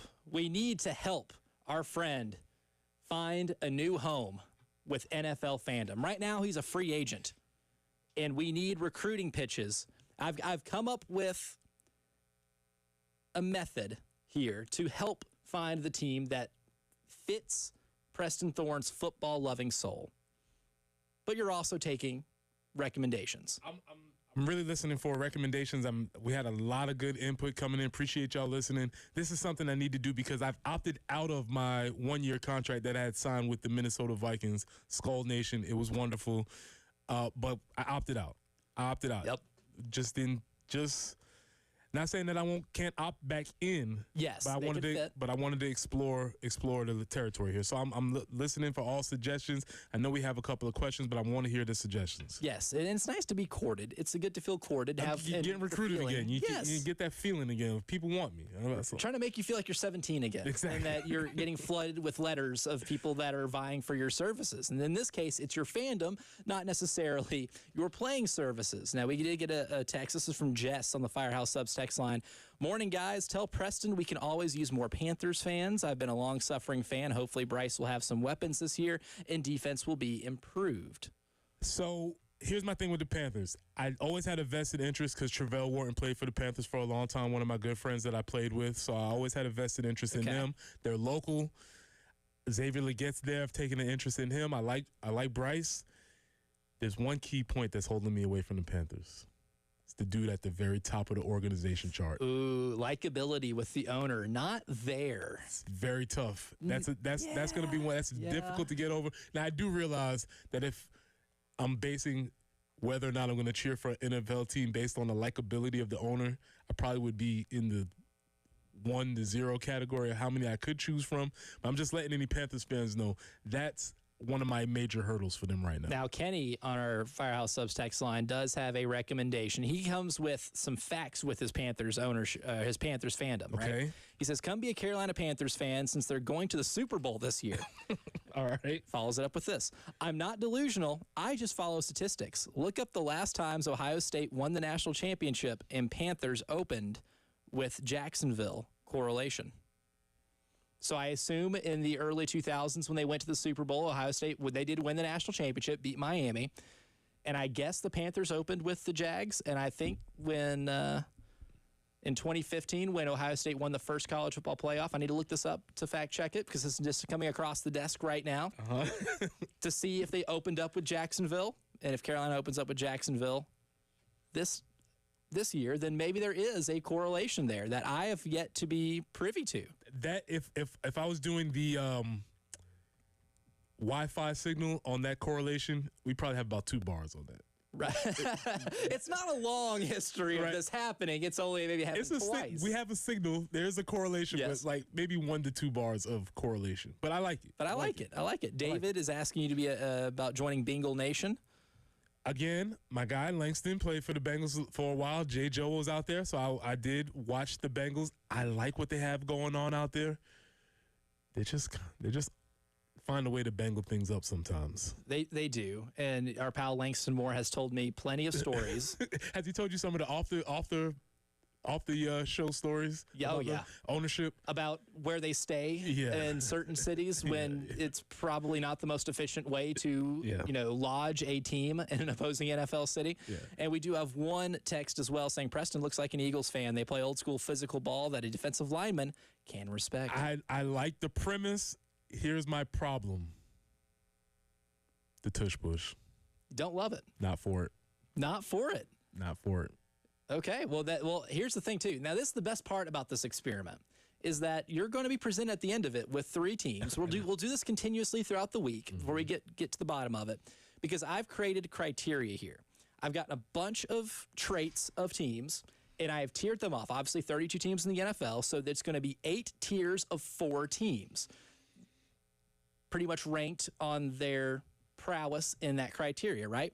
Like history of winning. I ranked them by all-time win rankings throughout the history of the NFL, whether teams are pass-heavy or run-heavy. I have them on a spectrum on a tier of 1 to 8, and then we'll ask Preston his preference on all of these. So I have pass-heavy, run-heavy, offensive-minded or defensive-minded head coach, the age of the quarterback, salary cap situation, game preference, if he prefers high-scoring or low-scoring games, a favorite or an underdog, team popularity, how close the games are, Super Bowl history, and proximity to Columbia, South Carolina. So we can start today with history of winning. On a scale of 1 to 8, Preston Thorne, what is your preference on history of winning? 1 being highly preferable, 8 being not at all? 8 being highly preferable, 1 being not at all. That you do not care about their history of winning. And remember, I tiered these based on the total wins they have in the history of the National Football League. You give me a 2. A 2? Give me a 2 on that. I don't necessarily care. This is a 1-year deal. I'm not here for the history. I'm not here, which might go into our next one. I'm not necessarily here for the future. Give me a 2. Okay. The teams in Tier 2. Now, I'll tally how many teams that you end up selecting, and that will give us our finalist. Okay. And then you'll choose from the finalist. All right. In Tier 2, you have the Bengals, the Seahawks, the Falcons, and the Buccaneers. Ooh. So that's what you're starting with right now. But there's so many of these that we still have plenty of time. If you're not tickled pink with the idea of cheering for any of these teams, don't fret. Now, pass and run heavy teams. Now, it's going to be a scale of 1 to 8. The lower the number, the more run heavy they were in 2024. The higher the number, the more pass heavy. This is just percentage of their plays on offense that are run or pass. Give me Tier 1. If we can run the ball 80 times a game, let's do it. And this is a good one, too, if you're trying to pick a bandwagon tier here. Because Tier 1, in terms of being run heavy, these are the 4 run heaviest teams in football last year. You have the Bills, the Packers, the Ravens, and the Eagles. See, I knew the Eagles was going to pop up again. See, a lot of the hypotheses that people have had coming in are y'all know me, and I rear appreciate here. that. Really quickly, I just want to mention on the Seahawks. Obviously, Nicky Moore is out there. Yep, that's something I'm interested in. So that does have my interest peaked. That is a draw. It's a really good draw.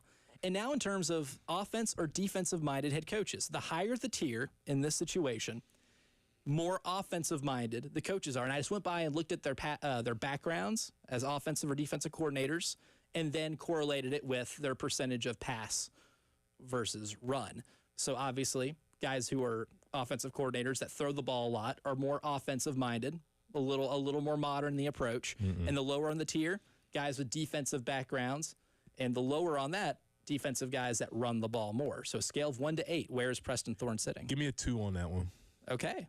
He goes into Tier 2, and now we're starting to see some mix over here. In Tier 2, we have the Patriots, the Buccaneers, the Cardinals, and the Falcons. Oh, no. You have 2 matches with the Buccaneers and the Falcons right now. Oh, no. There are 2. Now, your preference on the age of the quarterback. The higher the tier, the younger the projected starting quarterback. I like old Wiley. I like old vet. Okay. Give me a 2 on that one. All right. Tier 1, that is the Lions, the Buccaneers again, the Cowboys, and the Bills. I don't like this game.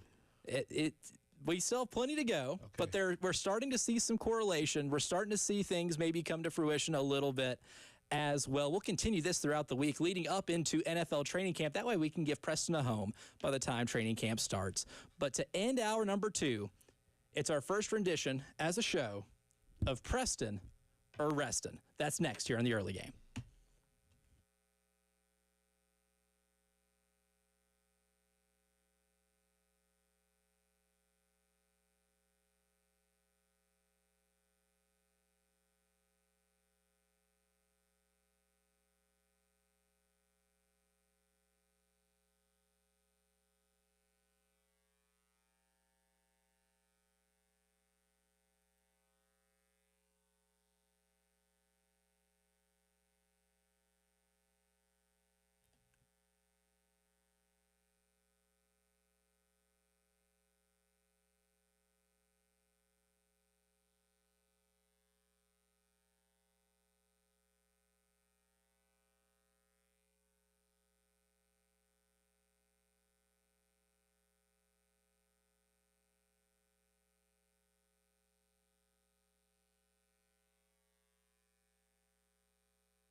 Troubles get the best of us. I have plenty of troubles on my own, but it's kind of like the money thing in the movie Forrest Gump, where Forrest Gump gets all that money, goes, well, that's good, one less thing. Acton Law Firm can be your, one less thing, because if you're having tax troubles that are bothering you, maybe weighing you down, you don't have to let that happen any longer, because the stresses of taxes can be taken care of by our friends over at Acton Law Firm. Set up a free consultation today, 803-771-9800, because they have a local team that's here to resolve your income or business tax issues for good. And they completely understand these challenges that you or your business may face, because they have proven solutions. They have worked with thousands of families and businesses just like yours escape that maze of the IRS. So give them a call today, 803-771-9800, or visit EctonLawFirm.com, ECTON, EctonLawFirm.com.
All right. For those who have listened to my show on the early game, not the early game, I'm on the early game now. Right. Formerly of the post-game show. I would do JRNA with Jay Phillips, but I'm bringing this bit to the early game, and it's Preston or Reston. So Captain David Dare behind the glass. Hit it. All right. It's time to give away a pair of tickets. But we're not giving away a pair of tickets. Ignore that part. But we are. We can pretend to have game show music right now, because it's Preston or Reston. I'm going to give Preston a take, and he is going to tell us if this is a Preston take or you're resting it, either for good, permanently, or maybe you can be open to it. So we'll start with this right here. Once I pull my thing up, here we go. Preston or Reston. It's a small sample size, but the DJ Lagway hype is completely warranted. He's properly rated. Preston. He saved the season last year. I believe Billy Napier's seat was extremely heated. He was sitting in nice, heated, comfortable seats last year, and they were getting hotter. When they put DJ Lagway in at the mid-season, saved the season for Florida last year. Preston. All right. See, I'm on the fence about DJ Lagway. Mm-hmm. I see a lot of great highs. I see some things, especially when it comes to ball security, where I'm like, ooh, the schedule you have, you keep turning the ball over. You might be ripe for 7-5. Sound familiar? It kind of does a little bit. Okay. It kind of does. No, don't tell anybody. I'm not going to say anything. Yeah, good thing no one's listening to our conversation right now. Preston or Reston? Okay. Clayton Kershaw got the, quote, special commissioner selection for the All-Star game. This is cool and should be normalized in pro sports. Now, this was essentially because he's the old guy still playing? And he reached the 3,000 strikeout club this past week. And Reston. Don't love it. Nope, do not love it. We already voting. We already gone to fan votes. We're going to player votes. Now we can get special commissioner exceptions. Nah, if you don't get voted in the All-Stars, you don't go. Reston. See, I kind of like it. I would have loved to have seen Vince Carter get one more All-Star game at age 40. I think solely that's what drove my affinity towards this, because I would have loved to have seen Vince Carter one last time with all the youngins out there.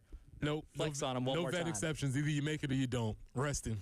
But sticking with the Major League Baseball All-Star theme, Preston or Reston? 19 first-time All-Stars is a sign of increased parity in the MLB, and therefore, it's good for the sport. Preston, I like this. More new players, more new blood. Obviously, these players have to be marketable. They have to be people that young people want to see. But the more we're trying to get young people into the game of baseball, which I love baseball, but we've obviously been suffering through identity crisis. And then the guys at the top, Aaron Judge, I'm looking right at you. Mm-hmm. Extremely excellent, very boring. So I hope some of these young guys bring some energy with them. Preston on that. I like that. And there's a couple of good stories there, too. Matthew Boyd from the Chicago Cubs is, I want to say, 32, 33 years old, making his first Is that the All-Star big dumper? That's Cal Raleigh. Okay, all right. Best nickname in sports, the Big Dumper with Cal Raleigh. It just might be. All right, it very well let's could table be. that one. We need to come back to that. We'll table the best nickname in sports right now because good luck finding one better than the Big Dumper. All right, Preston or Reston. The KD trade officially involves 7 different teams. At this point, we shouldn't call it a trade. It needs a different name. Reston, get that out of here, man. This is not a 17. This is roster management, a bunch of teams. Because when you get into this, there's draft picks. They start putting draft picks for 2029, 2030, first and second round picks. It's too much. I don't like it. Reston, get that out of here. Also, KD, I'm not sure if you're aware of this, Elijah, but we have an early game metric as far as what is a journeyman. And it's when you play for 4 teams. KD has officially entered the threshold of journeyman. We're going to make one of the greatest scorers in the history of the great game of basketball a journeyman. He's a journeyman now. Oh, you feel comfortable sticking the journeyman tag on him. Label him, put him, stamp him. He's very nomadic. In a lot of these moves, he has requested himself. And Yes. I guess maybe the one difference is that Luke Ridnour didn't ask to be traded 3 times in a 2-day stretch. Journeymen don't get the choice. They don't get the choice. This guy. So really, what we've come to the conclusion of is that Kevin Durant is a journeyman by choice. You said it, nomad. There's a difference between a nomad and a journeyman, and you're right. But according to the criteria that we have set, he qualifies. That's interesting. I have to think about that. That one, I might lose some sleep over thinking of Kevin Durant as a journeyman. Hey, man, listen. But here's the best part about him, too. You can just tweet at him and say that. He will respond with something. Listen, KD, don't come at us. I know you probably got your ears out. You got a burner account somewhere listening to Everywhere. the local radio in Columbia, South Carolina, early in the morning. It's a fact, though. You're a journeyman. He's fitting the criteria. We're all about fitting criteria here. All right, last one. Preston or Reston? Preston Thorne is intrigued by Wimbledon. Oh, Preston, all day, every day. I love the court. I love the white. I love the strawberries and cream. I love how, as you watch Wimbledon, the court gets worse. Oh, yeah. That is a cool thing. And I think we should institute that into all sports. The higher up you go in a tournament, make the playing surface worse so that the players have to prove themselves. I am all in on Wimbledon. Love it. I love it, too. Watched a lot of that this weekend. 2 hours in the books. Final hour of the early game coming up. We're going to talk transfers, thorns, buds, and roses, and a whole lot more.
Good Monday morning.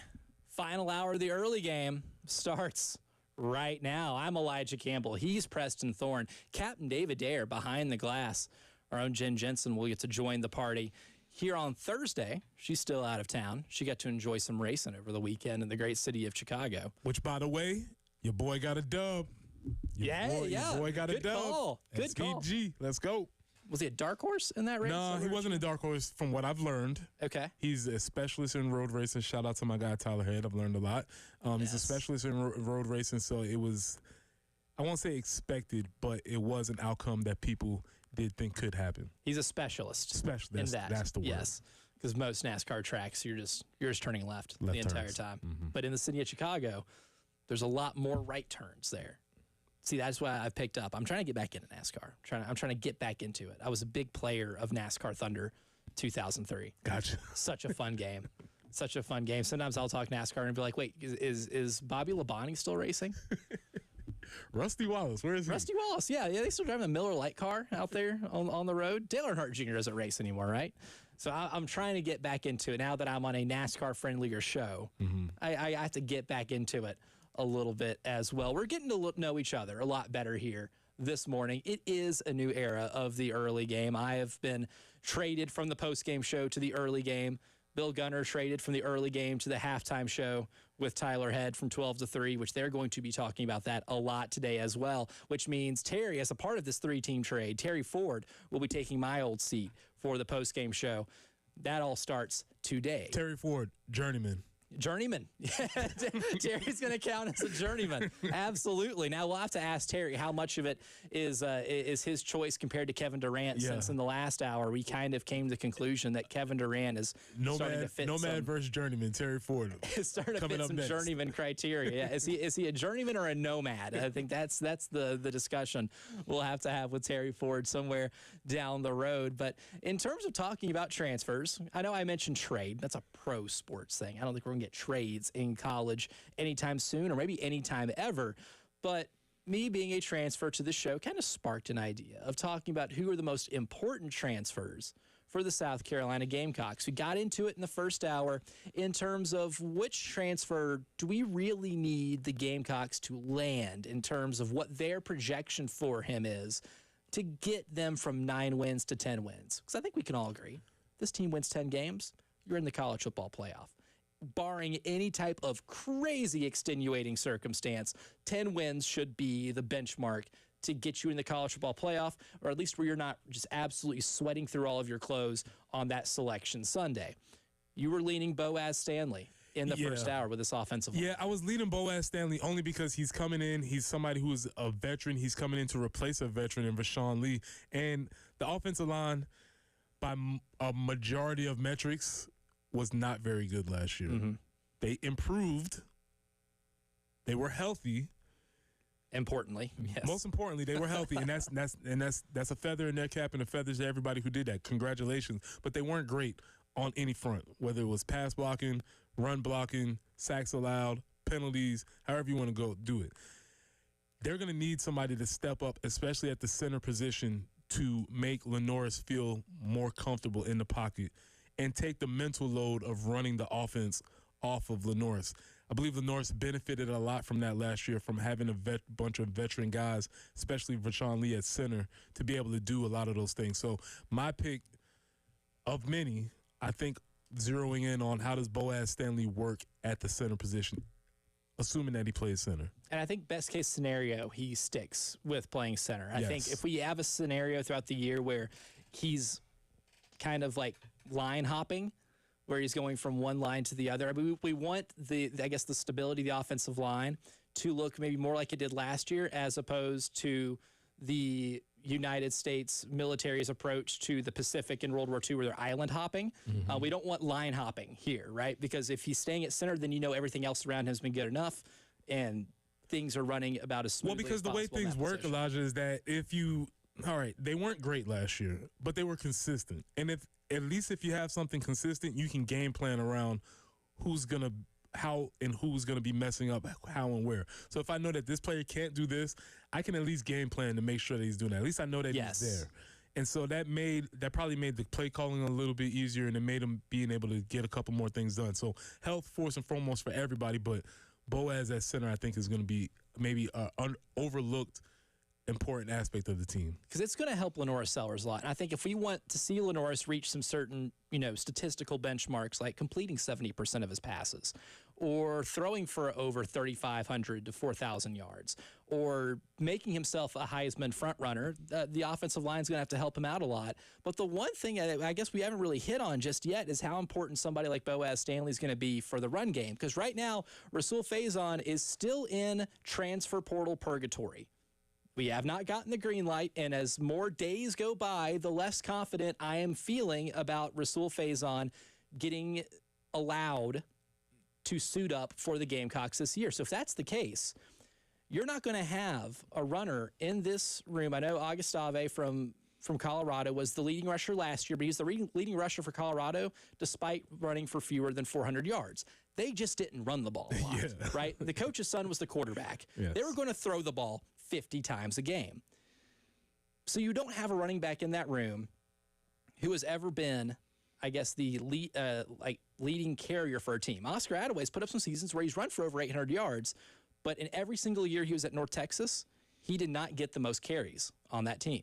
This would be a year where he's probably getting the most carries on a team, getting the lion's share of work. And if that's your running back room situation where you're bringing in somebody late who showed some promise and has played at least a little bit at the SEC level before he went to Colorado, and you have a running back in Oscar Attaway who shows a lot of flashes, he's a different type of runner, but has never been asked to carry the majority of handoffs in his college career, then you need the offensive line in terms of how they run block to be exceptional. Not just good, but exceptional. And really that does kind of feel like that all starts with the center position and being kind of the tip of that spear when it comes to building a running game. Yeah, and that's why I think that's an underrated point. But as you talk about the running back room, aside from Matthew Fuller, everybody else in the running back room is also transfers. And I guess even though they're maybe 2-year transfers or just coming in, so you have some guys that are 2-year transfers, some guys that are just coming in. So one of those guys is going to have to step up. With Rasul Faison, we're assuming that he's RB1.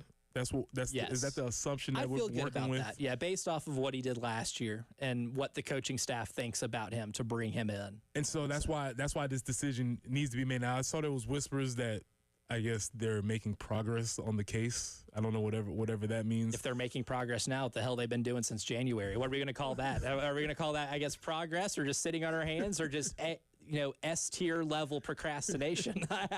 At that point, I don't know what we're labeling what's happened in the previous 6 or 7 months. We don't have a date on this, though, do we? No. The NCAA giving us a date on a decision. So that's not going to happen. And it's putting them in a tough situation. I would argue that they are good up until the first week of practice, because then you have to start splitting reps. And now you have to start figuring out who's going with first team and second team. Right now, yes, you would like him to be with the team. It would be beneficial for everybody. He could go through some of the meetings that they're having, being around the team or whatever that works. But it's not dire right now. And that's probably how the NCAA feels about it also. They're probably like, yeah, we'll get there. Yeah, they're like, we've waited 6 or 7 months. I think we can wait another month or two or whatever. Season doesn't start till late October or late August. We might as well. But if you were to argue that Rasul Faison is the most important transfer, you'd have a strong argument for that also. Yeah, Mark on our YouTube stream is going with Faison. He said I was going to go Faison, but if Stanley crushes it, that would mean most running backs can do well. So Mark understands the correlation there.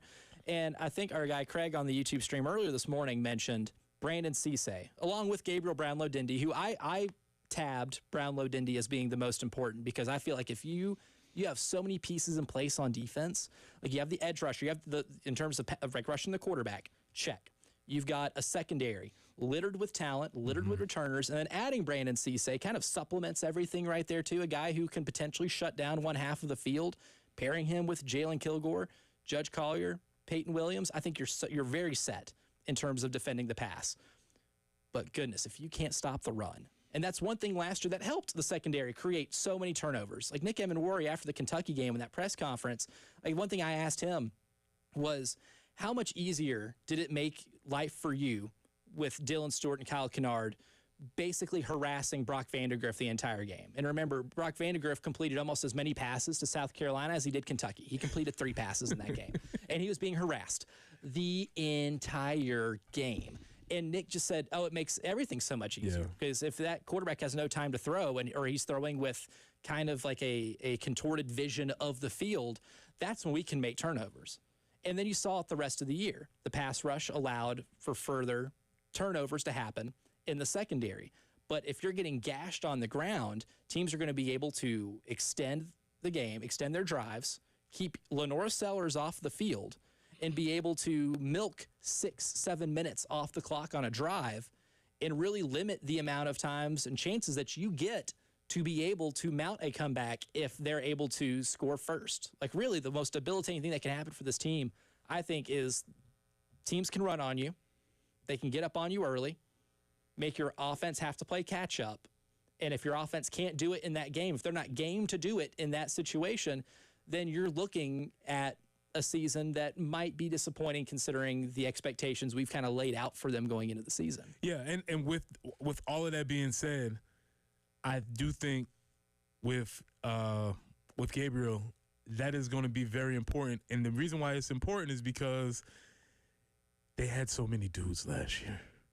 So many dudes that could really, really play and could do various things across the line. So not only is he trying to replace dudes that could really get after it as far as playing the run, but they wanted to play the run. And that's something I want to get into a little bit later with Coach Robinson and Travian Robinson, the job that he's done, because he is leaps and bounds. When we talk about sometimes the changes that we make on coaching staffs and things of that, there is no question in my mind that Shane Beamer upgraded the coaching staff when they hired Travian Robinson. Mm-hmm. And Absolutely. I think you'll see, with him being in that spot, you can feel more confident that Gabriel will contribute positively to the team. I think so too. And here's the thing, one of the reasons why I picked Gabriel too is not just the position of need and the need to stop the run on defense, but he, of all the transfers that you got on defense, maybe has the highest upside based on what he was projected to be coming out of high school. Like, the guys like that aren't top 15 players in the country on accident. It's because they showed something. They're biggins, right? I mean, he would fit the biggin criteria. I was just going to see. You're about to see. You're about to check the measurables. I was just about to see. To see if we can consider Gabriel Brownlow-Dindy to be a biggin. But he got to where he was in terms of the celebration of his high school prospect. Qualifies. 6'3", 310. Biggin. Perfect. Yeah. Oh, he's barely there, but he's there. He's there. And it counts. I like it. Gabriel Brownlow-Dindy, certified biggin. Mm-hmm. But that's one of the reasons why he becomes a highly sought-after high school prospect. And if you can tap into that, and if T-Rob can get him as a position coach to tap into that potential and even reach it, I mean, if he gets 75% of that potential, then he's an ace run blocker, pairing him with guys like Monkel Goodwine on the defensive line, Nick Barrett who on the defensive line, guys who've already been here. Then you add to that depth, you add to the upside of being able to stop other teams' running games, and then you can maybe platoon swap on the defensive line throughout the season and keep yourself fresh.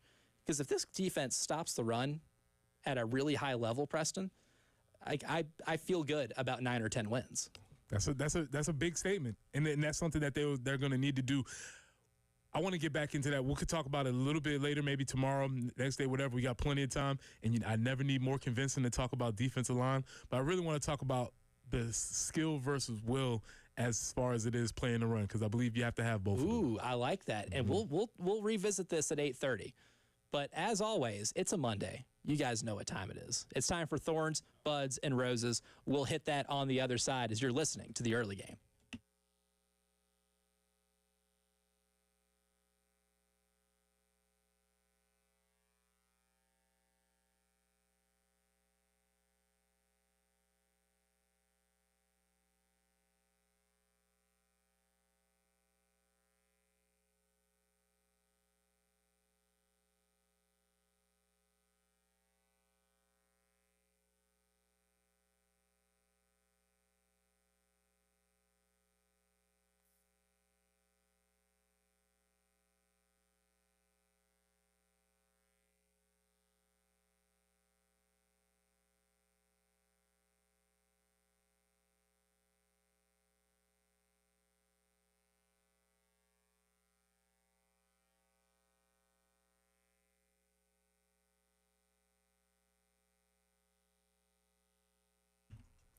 Preston here for our friends at Absolute Glass, the premier glass company of the Midlands, offering auto, home, and business glass repair.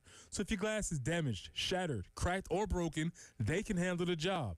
If it's a cracked windshield, that's no problem. They'll come out to your location and replace it for you, usually for free, and they'll work directly with the insurance to take away the headache. That's right. They'll come out to wherever you are, school, home, work, it does not matter. Absolute Glass will take care of the job for you. Now, if you're at home looking to increase the value of your home, you can do that with new windows and mirrors, and Absolute Glass will take care of that for you too.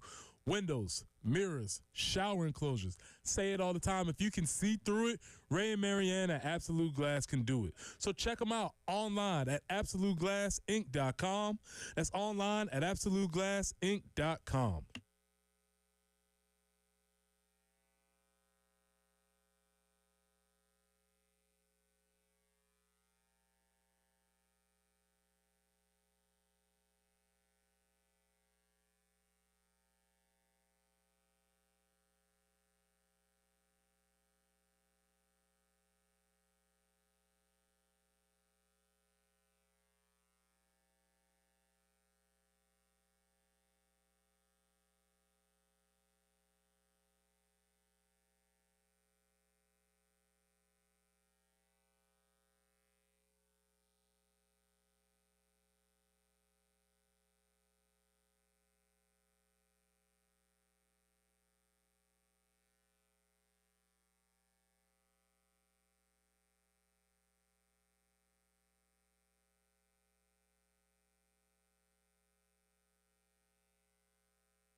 Some things have changed around here.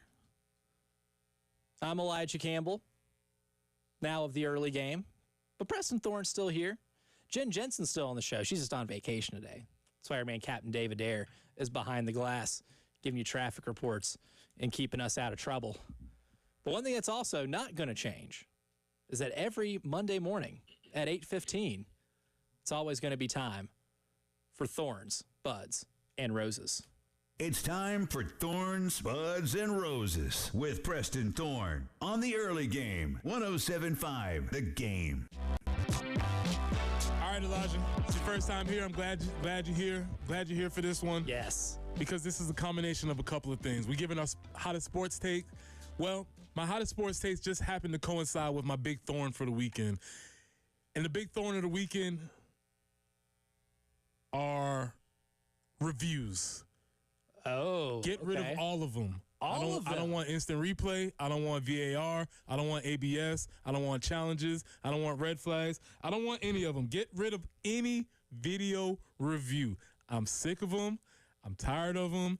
They impede the game. They take away from the spirit of the game. And Elijah, I'm not going to say that I'm a huge soccer guy, but just yesterday, good old US of A lost because of 2 missed calls. Now, if we didn't have reviews, it'd be fine if they missed the call. Hey, yes, his hand did touch the ball. We don't need to go to a review system to see that. We could all see that his hand touched the ball. But they went to the VAR. And the VAR, the ref sees it on the VAR, and he says, oh, yeah, he touched the ball, but it was incidental. Well, what does that even mean?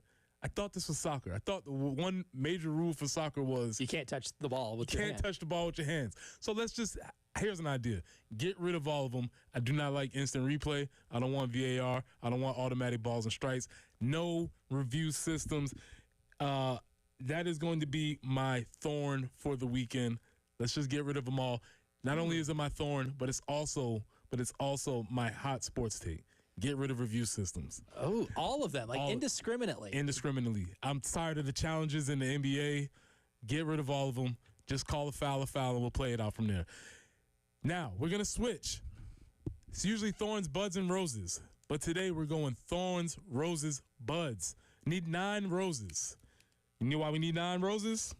Ooh, for Steve McNair. Ooh, that's shout out number 9. That's a good one. Unfortunate anniversary of his murder. July 4th was, I believe, the 19th anniversary of that. Maybe. Something, yeah. No, we need 9 roses for Bill Gunner. Bill Gunner was on the early game for 9 years, and as a stalwart of this great institution, he was able to come here, wake up early, give his all for this particular program. And I'm here to tell y'all, 9 years of waking up at 4 o'clock, 4:30 in the morning, not easy. Nope. Not easy. Not a thing that you necessarily want to do. So we're going to give 9 roses for our guy, Bill Gunner, we were traded to the afternoon game. What do we call it? Post game? The halftime. The halftime show. 12 to 3. He's going to be waking up in the lap of luxury, so he'll be having it there. Shout out to our guy, Bill Gunner.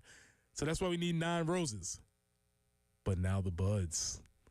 Now, Elijah, normally in this bud segment, we can either nip something in the bud or we can plant something that we're ready to grow. I like it. Elijah, you know what we're planting here. Today's the first day.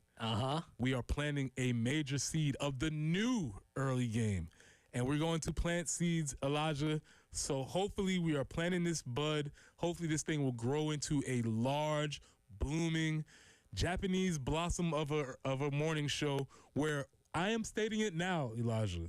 Oh, I love it. We are planting this bud for having the #1 sports show in the state of South Carolina. We take on this just like any other team. We put our goals on the board. First, we win our non-region. Then we win our region. Then we win the conference. Then we win the state. Then we win the nation. Then with CFP. We're going to start here. From today moving forward, we are on a mission to be the state's best sports show over terrestrial air. Oh, that is a challenge that I'm projecting to myself. That is a challenge that I'm putting forth to you. We are putting this board in the ground. It is growing. Elijah, it is go time. Those are our thorns, roses, and buds for the week. I love that. We have the potential. Having fun so far. Right now, we're starting the new show by finding you an NFL team. We've already started with a mission, not just a goal in mind, but a mission. We are mission-oriented right now to find you some new fandom. We're starting a new mission. We have a mission. We have some great suggestions that are coming in. Many. But yes, Elijah, those are my things. That is the Thorn reviews. Get rid of them all. You'll hear me say this over and over again. I'm tired of them. I don't want any more instant replays. I don't want any more automatic balls and strikes. I don't want any of the VAR system challenges. Get them out of there. Bill, 9 roses for you. Yes. We'll leave them for you. And the bud is we are planting the seed for the best sports show in the state starting you heard it now. Right here, July 7th. And it's, 8:26? So you heard it right here. Best sports talk show in the state starting right now. And I like that as a take too. You kind of have 2 takes in one. That's with the reviews and the show. Do you think your review is spicier, or your take is spicier than what Marshall has on the line, or on the Firehouse Subs text line? He says, in the spirit of hot take, Panthers do make the playoffs. The Carolina Panthers, not the Florida Panthers, who just got to winning a Stanley Cup. Well, apparently there's some correlation there's a correlation between when Ohio State wins the national championship and when the Panthers play the Jacksonville Jaguars in the first game of the year. That's when they go to the Super Bowl. I said that, yes, that was a correlation, though the Wi-Fi signal on that was pretty weak. But it's a signal. It's a signal. It's a signal. You might have to walk around and find it, but it is a signal. So I am accepting that. And the Panthers making the playoffs, listen, man, Bryce was good towards the end of last year. He got better. He got better towards the end of last year. We'll see about that. You know what? And you're also in the NFC South. And as somebody who's a fan of the New Orleans Saints, I have watched more NFC South football last year than is recommended for a mentally healthy and happy individual. And I can't confirm. Somebody has to win it. Yeah. The NFL won't let that go championless. So one of those teams has to host a playoff game on Wild Card Weekend.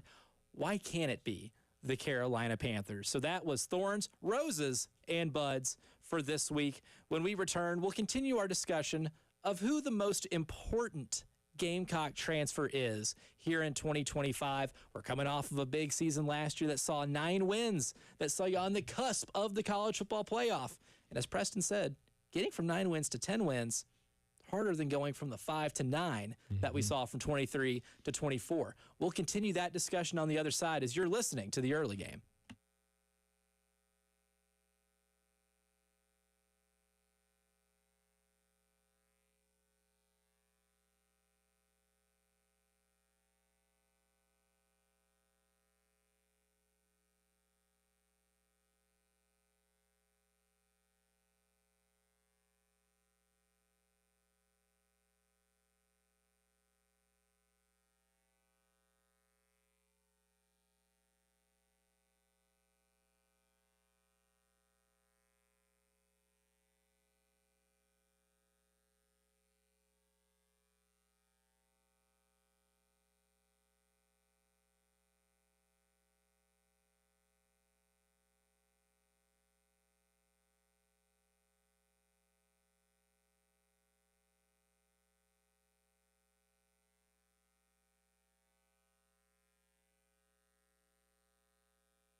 It was a big jump last year, getting from 5-7 in 2023 to 9-3 in the regular season in 24, going on a 6-game win streak that really put you and your star quarterback on the map and on notice for 2025.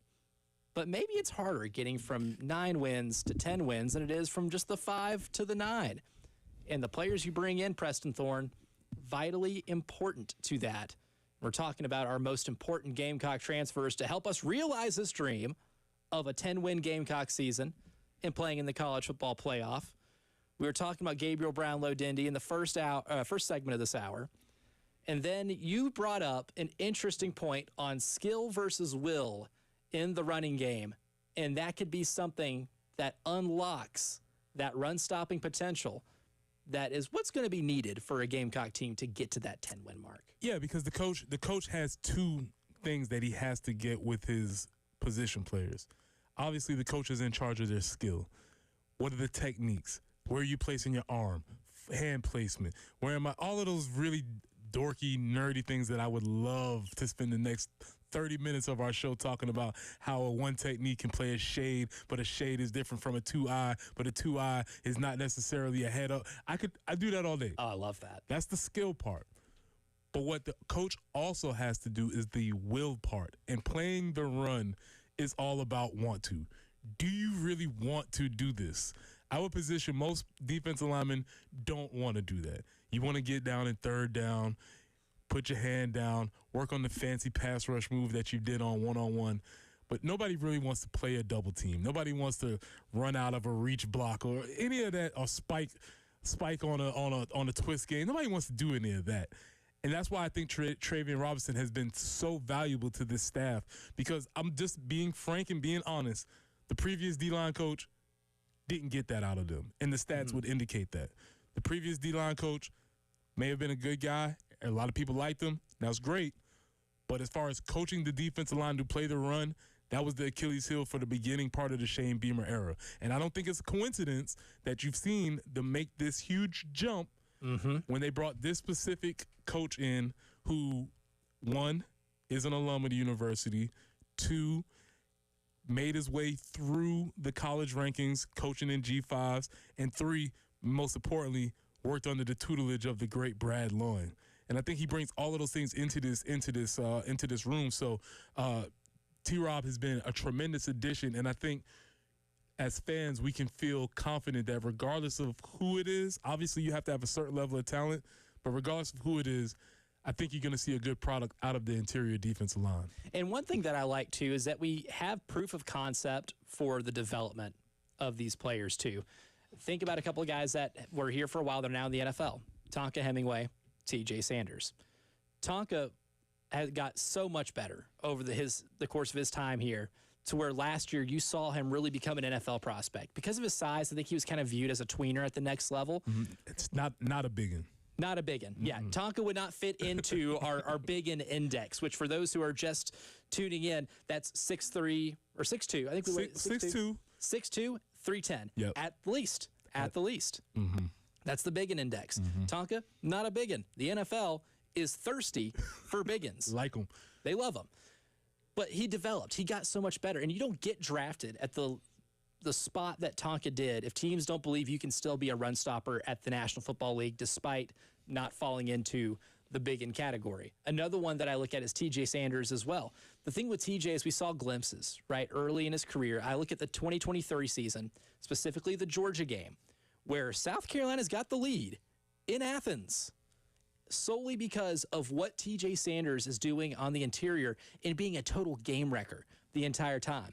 But then you go through a couple weeks, you don't hear his name called. And then he'd show up for a play or two. But you see some of those plays, and you look at that first half of the 2023 Georgia game, and you're like, that's an NFL player on the line. But somebody's got to get that potential out of him more consistently. And what did we see all of last year? We saw TJ Sanders become a bona fide second-round type pick because he was an incredible run stopper for somebody on the interior of the defensive line, was harassing opposing quarterbacks, and he's helping force turnovers. And he was doing it on a week-by-week basis. Not a couple plays here and there, You saw him pull together an entire season of high-level production. We have the proof of concept that T-Rob's not just a great recruiter, but there is a development of talent that is happening too. So when it comes down to the question of can you get 75% of the promise of someone like Gabriel Brownlow-Dindy, or a couple of the returners like a Nick Barrett or a Monkel Goodwine, guys you want to see full seasons from, you can feel good about that actually happening, of that fantasy becoming a reality, because we've seen exactly how much T-Rob has helped with just the development of that talent that you have on the interior. All the way. And you saw the development of the depth that they had last year, whether that was Boogie Huntley or DeAndre Jules coming in, learning what their roles were specifically and playing those roles to the max. You have to want it. And going back to TJ, who's the defensive tackle from Texas A&M that got drafted? Walter Nolan? Or he went to Ole Miss. I don't know if that's the same one. Was it Raheem Stewart? Was it? Shamar Stewart. Shamar Stewart. TJ was better than Shamar. Shamar had all the measurables. Shamar had all of the hype around him. The Bills got a better player than Shamar. We'll see what, as the Bengals are finding out, which looking at my NFL teams, we'll see if Shamar goes to camp, if he plays this year, whatever happens with that. That's been a really weird thing in itself. The Bills got a better player. TJ could have been drafted anywhere from where he was, anywhere up to where Shamar was drafted. And what you saw with TJ was at the beginning of his career, not excited to play the run at all. He fashioned himself as a basketball player, wanted to rush the passer, put me in a third down, coach, I can get to the rock. As you stated, what happened last year? He becomes consistent in the run game while keeping his pass pro, while keeping all of those things, being able to play the run game and wanting to play the run game, wanting to be an active member of that game. I think, as I stated before, as a fan, you can feel confident that regardless of the athletic ability of the D-line, which they're working to improve, working to get more guys in, you're going to have a bunch of dudes who are at least want to go out there and play the run. And that's a great place to start. It absolutely is. And that's really, when you look at what made last year's defense so good, is that you were able to match not just a suitable run defense, a great run defense, pair it with elite pass rush and an opportunistic secondary.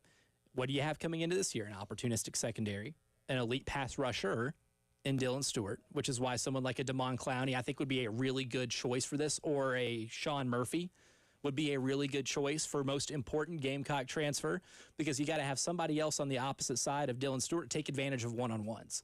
Because if you're Damon Clowney, you're Sean Murphy, one of the peaks, or I guess one of the peak reasons of coming to South Carolina and the ultimate draw is that you're going to get just one-on-one, because every team is going to sell out their offensive line to make sure Dylan Stewart doesn't physically consume their quarterback as a meal. So you're going to get a lot of that one-on-one there. But you look at last year's defense, the way you were able to keep everybody from running all over you allowed you to force a lot of turnovers. What I'm hoping is that we don't find – I know we knew that last year's defense was great. I'm hoping that this year we don't find out and think, oh, they were actually phenomenal. Irreplaceable. And and this is the only thing that keeps ringing in my ear when I want to put my garnet glasses on and look at how this year is going. The only thing I keep thinking about is, man, they had a bunch of dudes last year. And they were really good. And they flew around to the ball. And they played their assignments. And they were coachable. And all the things that you love to see from a defense. And that's the only thing that's keeping me from really selling out for this year, is because it is yet to be determined with this group. Yeah, I think stopping the run can be the difference between being a 7-5 team and 10-2. I really think that could be it. And then obviously offensive line play, but I think I kind of shoehorned that into every team, right? Like your season's going to see the floor if your offensive line is terrible. You can reach your ceiling if your offensive line is better than expected. This team, I think, offensive line, I have as less of a concern, but stopping the run, because look, really only one time last year did you really get gashed on the ground. That was Missouri, but they ran a lot of stretch plays. It was a lot of runs towards the boundary, and I think Illinois kind of took that model and used it, and that's exactly how Illinois was able to beat you in the bowl game. But now it's a different group. If you can find a way to keep out the runs in the middle and out on the perimeter, this defense has top 20 defense in America potential. I want to get real nerdy, but we can hold it. Because yes. I want to talk about them playing that stretch play against Missouri. Eli, you dirty, dirty, dirty man. We're going to get nerdy to round out the first episode of the new rendition of the early game.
Final segment of today's show. It's the New Look Early Game. I'm Elijah Campbell. He's Preston Thorne. Captain David Dare behind the glass, filling in for Jen Jensen. She'll be back. She's going to continue to be a mainstay of this radio program. We told you we'd get really nerdy to end this show because Preston's got some thoughts about maybe the Achilles heel in the run game last year. And I think we'll tie that in with how we're going to end most shows around here. Talk about what we learned today. Okay. So what I learned today was, obviously I learned about my co-host. I learned he's a Los Angeles Laker fan, not a Faker fan. Not a Faker fan. He's not new to it. He's true to it. I'm here pre-LeBron. I learned that. I learned that there's a lot of you all listening out there who love suffering because you're fans of the Buccaneers and the Panthers and the Raiders and the Seahawks, and a lot of bad NFL fan takes out there, which I appreciate that. So I did learn that, and I appreciate any of your suggestions coming in. I also learned that there is a Fugazi analytic out there, and it's called Time to Throw. Time to Throw, which indicates that Lenora Sellers had the most time to throw in the SEC, which obviously goes against my eyes, because if you watch a lot of South Carolina football, you realize Lenora Sellers, maybe he had a lot of time to throw, is because he made himself. He created his time to throw. Yes, time to throw is more of a reflection of Lenora Sellers as a reflection of the offensive line. I learned about a Fugazi statistic today. That's what I learned today. What you got? All right. What I learned today, again, like you, a lot of people are doing really good recruiting jobs to sell you on the fact that you need to join their team. Like they're trying to sell you. Like the recruiting is a college football thing, but it's also deeply entrenched into this show right here with listeners trying to get you whenever you become a free agent with your NFL fandom. There's a lot of convincing selling points here, including maybe a correlation between the Panthers making the Super Bowl, Ohio State winning the national championship, and who the Carolina Panthers play in week 1 of the season. Apparently the Jacksonville Jags.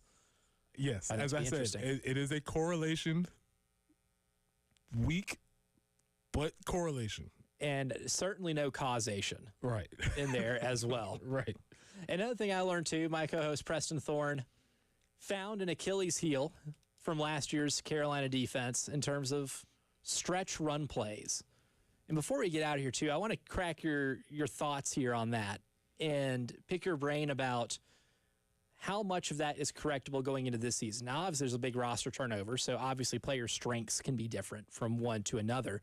But do you think Eli Drinkwitz and Brett Bielema might have tapped into something that can be a really good elixir to playing a Carolina defense? Yeah, Drink was the first one to do it, and you mentioned it, and I noticed it when we played them that game. It felt like, as a fan, you're like, they keep running the same play over and over again. And oftentimes when you get in that situation, it's because of either a formation check or automatic check that the defense has, and they're going to have you in either outnumbered or they're going to have you outgunned by the actual position player. What I need to do is go back and look at the film and see whether or not they were winning that matchup because of a numbers matchup where they just simply had more guys over there, or was there a matchup thing that they were taking advantage of where somebody was getting blocked and losing their one-on-one battles. It seemed as if last year Eli found something, and that's why they kept running the play over and over again. I guess what I got to go back and look at and see is why they did it. Smart coaches, great artists, great artists steal, great right? Artists, yep. Yeah, great that artists was a Picasso quote. So yeah. I'm not quite ready to implement Brett Bielema as a great artist, but he just basically copied and pasted the Missouri plan, took it to Illinois, and you saw them struggle against it again. So I wonder if that's something that they've gotten corrected. I'm sure through self-scout, Clayton White and crew have gotten that corrected this year. That's one thing, it'd be fun to look back on and see exactly, is it just a numbers mismatch with how they had the defensive line and they said, okay, we'll just load up this side of the line of scrimmage and we're just going to run that way and have a tight end as a lead blocker and stretch this thing Elijah, it could be something as simple as, he's in a 5 technique, but now he needs to be in a 7. But what if he's in a 9 and then, they just put the nub tight end over there?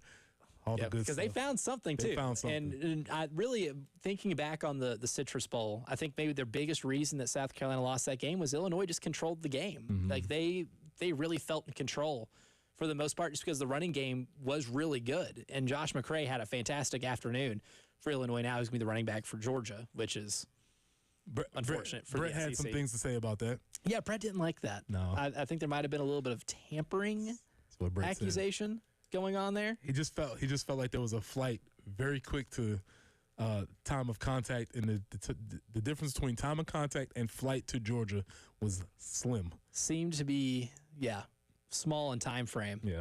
should be looked into.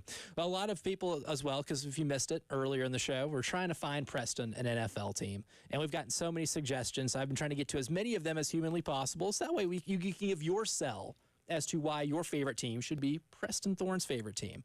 Now, we have one texter who is saying the Patriots are the way to go for you. A man after your heart here says the way to go. Mike Vrabel as head coach, good young quarterback, stout defense, great cap space. Still, after all the signings the Patriots have, and of course the history of winning Super Bowls and being a participant in 11 of them, I believe. Those 11 Super Bowls are ancient history now. I like Braves. I like Drake May. It'd be a tough sell for me to cheer for the Patriots. But I like all your criteria. And we'll continue more of this tomorrow as a new era of the early game has dawned. Tyler Head coming up next. Appreciate y'all.